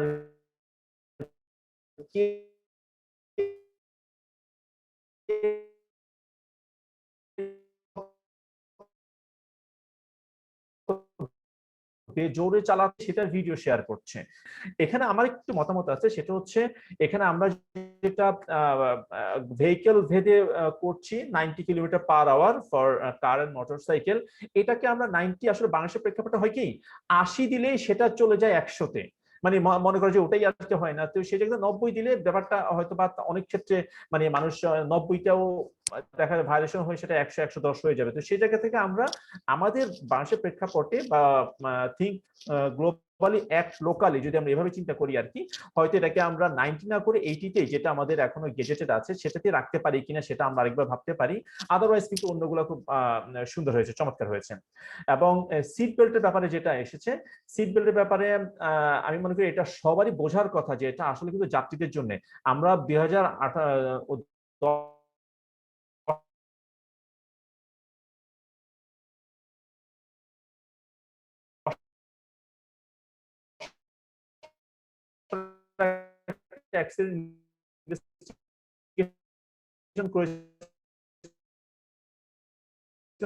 যেখানে 2 জন সচিব মারা গিয়েছিলেন, একই গাড়িতে ছিল তারা জীবনে।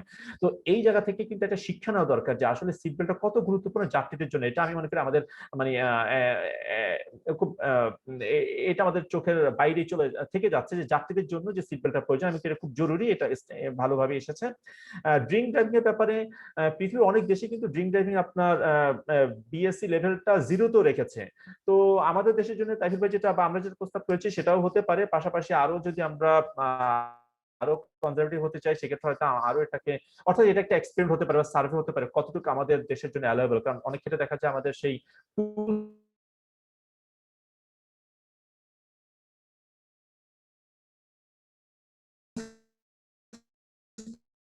হয়তো অকেজো থাকবে, নষ্ট থাকবে।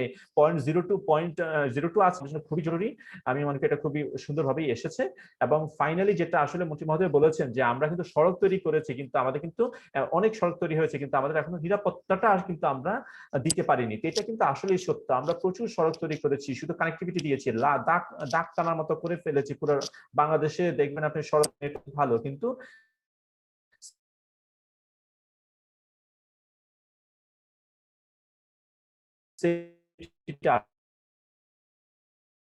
সেফটির জন্য আমি মনে করি যে আমাদের যে এনফোর্সমেন্ট টুলস, আমি আর আজকে অন্য কোনো বা এই আইনটাকে আরো কিভাবে সুন্দর করা যায়, ইফেক্টিভ করা যায়, তো এই এনফোর্সমেন্ট টুলটাকে কিন্তু আমাদের বাস্তবায়ন করার জন্য যে প্রস্তাবগুলো দিয়েছি আমি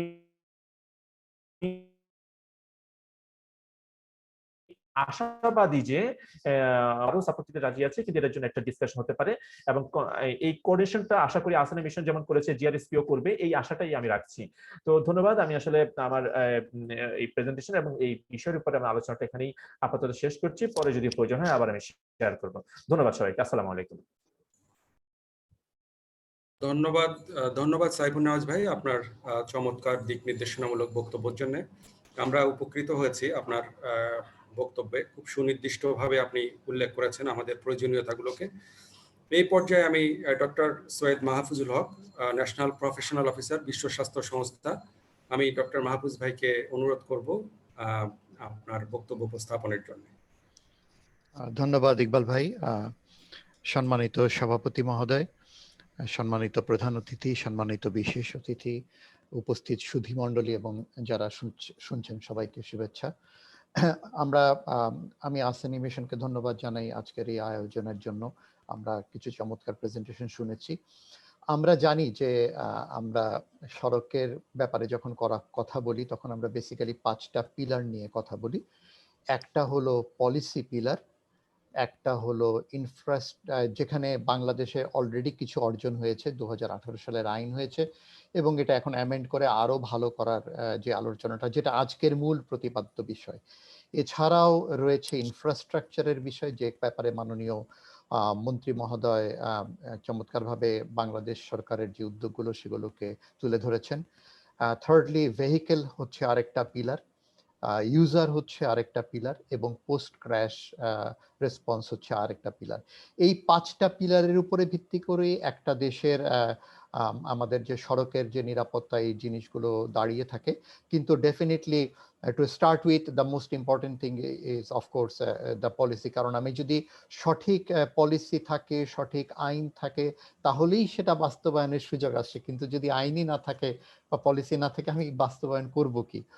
সুতরাং এই আলোকে যে উদ্যোগটি গ্রহণ করেছেন সরকার, যে বর্তমান 2018 সালের আইনটাকে আরেকটু অ্যামেন্ড করে, যেটা বারবার সবাই বলছিলেন লং হ্যাঙ্গিং ফ্রুট, অল্প কিছু অ্যামেন্ড করলেই কিন্তু এটা অনেক উন্নত হবে, সেই ব্যাপারে যে আলোচনা হয়েছে তার সাথে আমরা সম্পূর্ণ একমত পোষণ করছি। WHO সরকারের সাথে এবং অন্যান্য পার্টনারদের সাথে আগে থেকেই যুক্ত, এবং বিশ্ব স্বাস্থ্য সংস্থার পক্ষ থেকে সরকার এবং সব পার্টনারদেরকে যা টেকনিক্যাল সহযোগিতা লাগে এই 5টি পিলারের জন্যই সামনে এগিয়ে নিয়ে যেতে, বিশেষ করে পলিসির জন্য, সে ব্যাপারে আমরা আমাদের নিশ্চয়তা প্রদান করছি।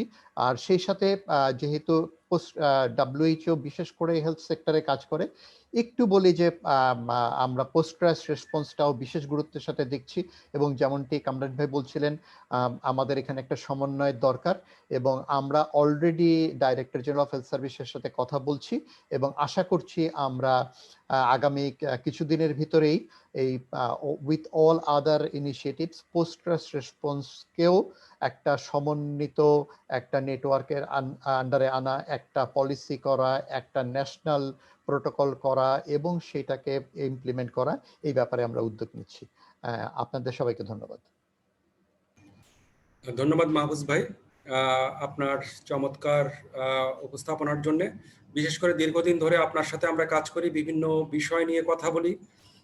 এই ক্ষেত্রে রোড সেফটির বিষয়ে WHO-র অনেক গুরুত্বপূর্ণ ভূমিকা আছে। আপনাদের অনেক ম্যানুয়ালস আছে, অনেক গাইডলাইন্স আছে, যেগুলো বাংলাদেশের আলোকে যদি আমরা কাস্টমাইজ করতে পারি এবং সেইগুলোকে নিয়ে যদি আমরা সেক্টর ওয়াইজ যদি সবাইকে আমরা অ্যাওয়ার করতে পারি এবং তাদের কাছে পৌঁছাতে পারি, তাহলে মনে হয় আমরা একটা বড় কাজ করব, যেটা আমাদের রোডের সুশৃঙ্খলা ফিরিয়ে আনার ক্ষেত্রে, রোড অ্যাক্সিডেন্ট কমানোর ক্ষেত্রে অনেক ভূমিকা রাখতে পারে। তো এই পর্যায়ে আজকে আমাদের অনুষ্ঠানের স্পেশাল গেস্ট, বিশেষ অতিথি হিসাবে উপস্থিত আছেন professor doctor AFM Ruhul Haque, মাননীয় সংসদ এবং বিজ্ঞান ও প্রযুক্তি বিষয়ক মন্ত্রণালয়ের সংসদীয় কমিটির সম্মানিত সভাপতি। শুধু তাই নয়, উনি বাংলাদেশের জাতীয় পর্যায়ের বিভিন্ন ইস্যুতে উনি কথা বলে থাকেন, সরকারকে দিক নির্দেশনা দিয়ে থাকেন।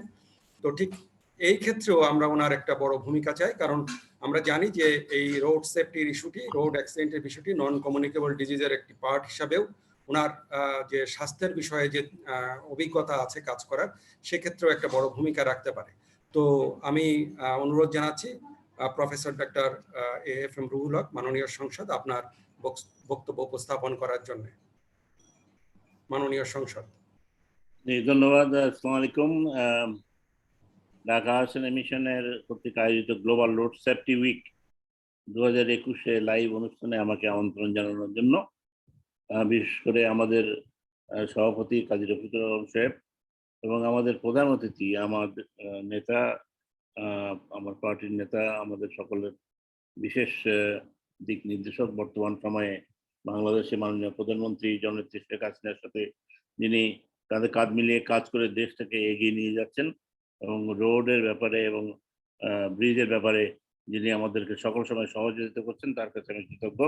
তিনি আমাদের মাঝে এসে জনাব ওবায়দুল কাদের সাহেব এসে আজকে প্রধান অতিথি হিসেবে যোগদান করেছেন এবং বেশ দিক নির্দেশনামূলক কথাগুলো আমাদেরকে জানিয়েছেন, এবং আমি ঢাকা আহসান মিশন একে ধন্যবাদ জানাচ্ছি যে তাকে আমাদের সাথে যুক্ত করবার জন্য। এর সাথে আমাদের সাথে অনেক গুণী ব্যক্তি ইতিমধ্যে আমাদের সাথে যোগ দিয়েছেন, কথা বলেছেন। জেনেভা থেকে তাইফুর রহমান, ব্র্যাক থেকে কামরান সাহেব, আমাদের রোড সেফটি ইনস্টিটিউট থেকে সাইফুর রহমান সাহেব, তো অনেক ব্যক্তিত্ব এখানে আছেন, এবং আমাদের WHO থেকে মাহফুজ, আমার অনেক দিনের সহকর্মী, একসাথে আমরা বহুদিন থেকে কাজ করে আসছি, এবং ইকবাল মাসুদ, আমার এখন তো একেবারে কাছের মানুষ। ঢাকা হাসান মিশন এবং কেন্দ্রীয় হাসান মিশনে আমরা একসাথে কাজ করি। আপনারা অনেকেই জানেন আমি কেন্দ্রীয় হাসান মিশনের সভাপতি হিসেবে কাজ করছি রফিক ভাইয়ের সাথে। তো রফিক সাহেব কাজী রফিকুল আলম ঢাকা হাসান মিশনকে অনেক দূর নিয়ে গেছেন এবং আমরা আশা করছি এমনি ভাবে তিনি আমাদেরকে আরো অনেক দূর এগিয়ে নিয়ে যাবেন। আপনারা সকলেই জানেন যে আমি একজন চিকিৎসক, শুধু চিকিৎসক না, আমি একজন চিকিৎসক যাদের সাথে রোড সেফটি এবং রোডের খুব অত্যন্ত নিবিড় সম্পর্ক। কারণ রোড যেমন উন্নত হচ্ছে, আমার কাজকর্মের তেমনি ভাবে অনেক কঠিন হয়ে যাচ্ছে। আসলে আপনাদের বোঝাতে পারবো না যে accident and trauma today and 30 years 40 years ago, আমি এদেশে 40 বছর ধরে কাজ করছি। আপনারা মনে করতে পারবেন না, আপনারা যারা রিসার্চ করেন তারা জানেন it has changed A lot. Now it's a multi trauma. আগে একটা হাত ভেঙে আসতো, একটা পা ভেঙে আসতো, মাথায় আঘাত লাগতো, এখন লিটারালি 4টা হাত পা, মাথা, চেস্ট, অ্যাবডোমেন সব জায়গায় ইনজুরি হয়ে আমাদের কাছে আসে। সুতরাং road safety is so important to us, I can't আপনাদেরকে বলে বোঝাতে পারবো না। আমাদের মাননীয় মন্ত্রী মহোদয় অত্যন্ত সুন্দরভাবে বলেছেন যে আমরা রাস্তা বানাচ্ছি, রাস্তা সুন্দর করছি। আমরা অত্যন্ত সুন্দর সুন্দর রাস্তা হচ্ছে, বিশেষ করে বর্তমানে ঢাকা মহাজের রাস্তা হয়েছে। গত কয়েকদিন আগেই আমার এক সহকর্মী বললো যে ঈদের মধ্যেই আমি 20 মিনিটে মাওয়া পৌঁছে গেছি ঢাকা থেকে। কল্পনা করুন কত স্পিডে তারা গেছেন, এবং আমি এর মধ্যে গেছি। এটি একেবারে ওয়েস্টার্ন স্ট্যান্ডার্ড রোড, এর মধ্যে কোনো স্পিড ব্রেকার নেই, দুই পাশে সুন্দর। কিন্তু আমরা যদি এই স্পিড লিমিটের কথা হচ্ছিল, স্পিড যদি আমরা না রাখতে পারি, স্পিডকে যদি কন্ট্রোল করতে না পারি, যত ভালো গাড়িই হোক, যত সুন্দর রাস্তাই হোক, অ্যাক্সিডেন্ট হবেই। এবং অ্যাক্সিডেন্টের সাথে আমাদের এই স্পিডকে কন্ট্রোল করে এটাকে ইমপ্লিমেন্ট করতে হবে।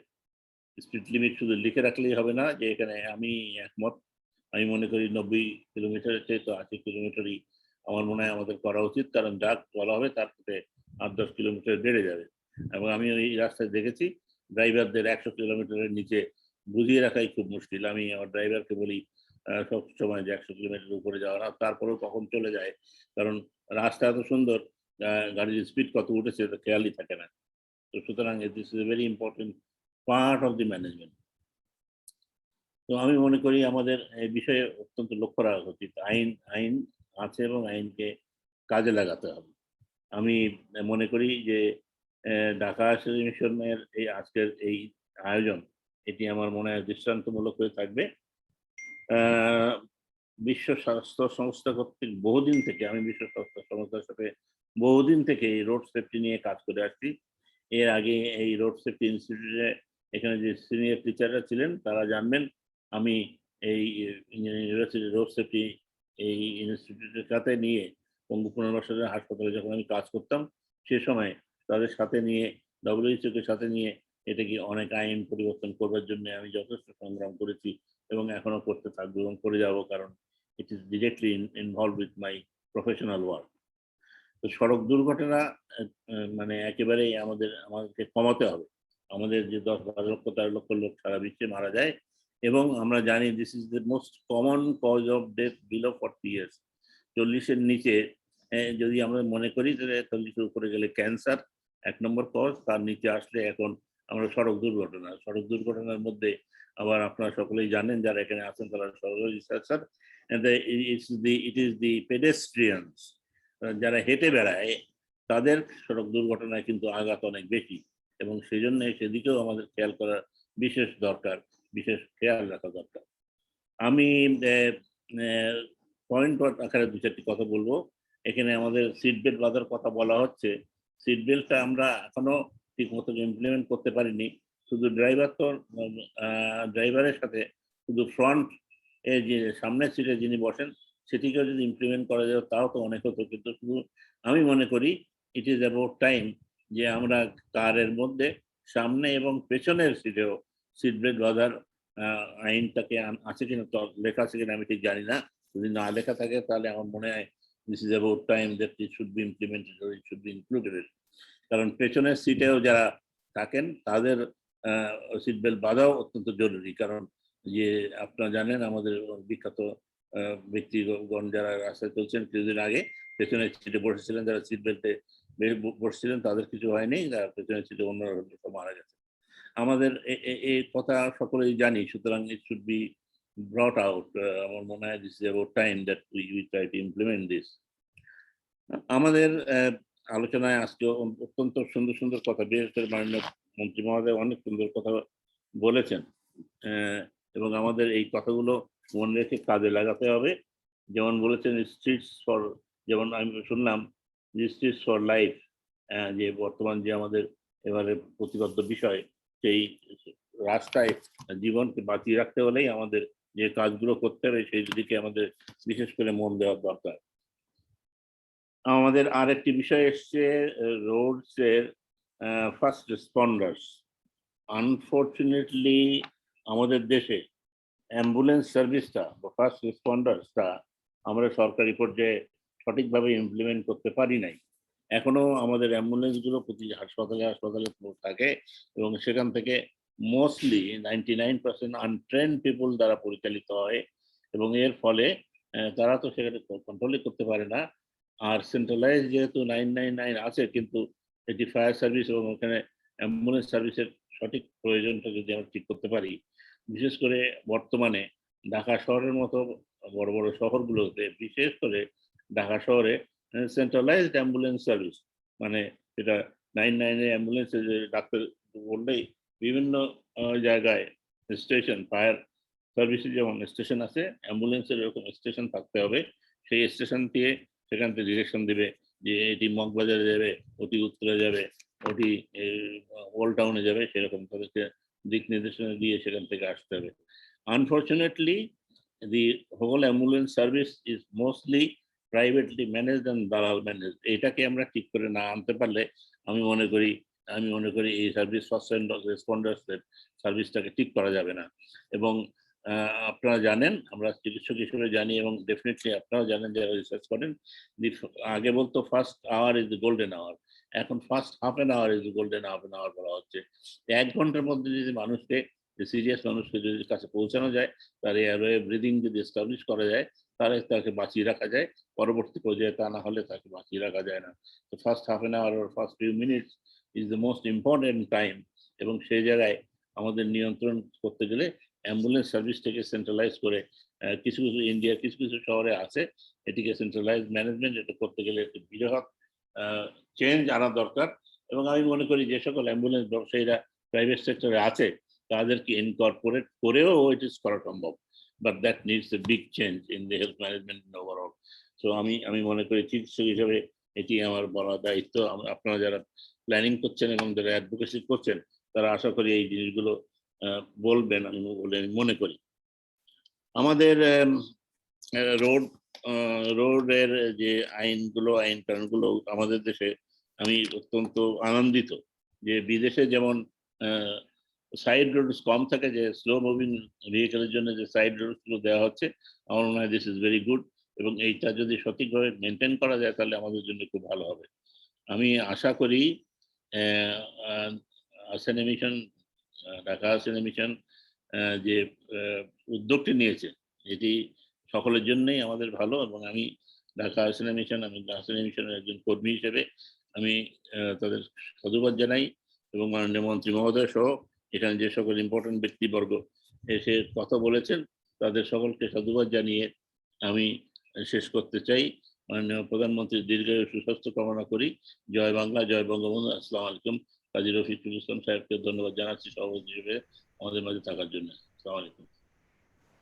ধন্যবাদ মাননীয় সংসদ আপনাকে, আপনার দিক নির্দেশনা, এবং আমরা আশা করি যে অন্যান্য হেলথের ইস্যুগুলোতে যেভাবে আপনি সামনের সারিতে থেকে যুদ্ধ করেন এবং সরকারকে দিক নির্দেশনা দেন, আমরা এই বিষয়টিও আপনার কাছ থেকে আমরা সেরকম ধরনের প্রত্যাশা রাখবো, এবং আগামীতেও আপনাকে আমরা বিভিন্ন সময় একটু সহযোগিতা চাবো। আপনার নেতৃত্বে আমরা এগিয়ে যাব। এই পর্যায়ে আজকের অনুষ্ঠানের সম্মানিত সভাপতি কাজী রফিকুল আলম, প্রেসিডেন্ট ঢাকা হাসান মিশন, উনি ওনার বক্তব্যের মধ্য দিয়ে আজকের এই আমাদের লাইভ সেশনটি এবং আলোচনাটি শেষ করবো আর কি। জনাব কাজী রফিকুল আলম।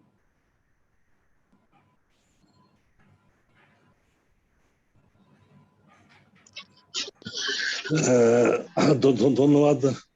আমরা ইতিমধ্যেই ওবায়দুল কাদের সাহেবের মাননীয় মন্ত্রী এবং মিনিস্টার মন্ত্রী মহোদয় রোড ট্রান্সপোর্ট ও ব্রিজের কথা শুনেছি, কথা শুনেছি।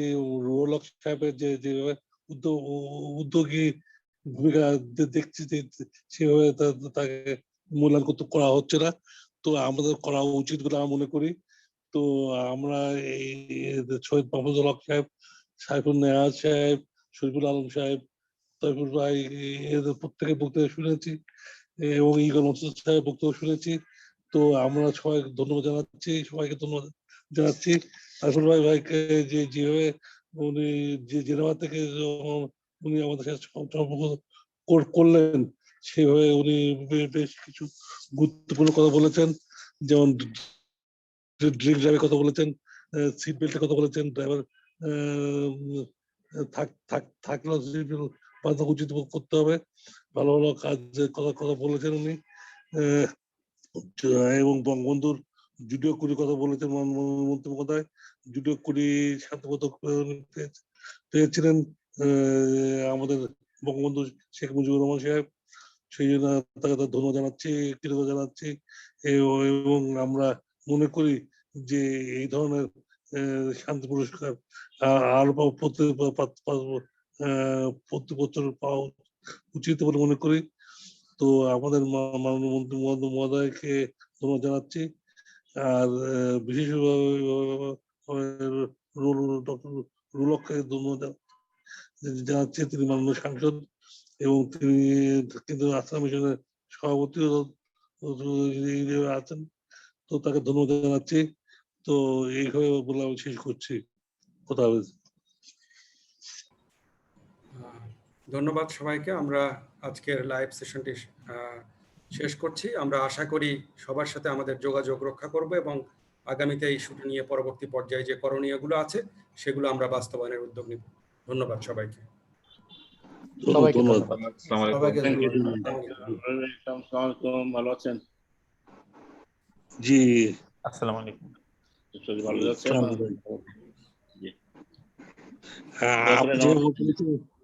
আপনি যে বলেছেন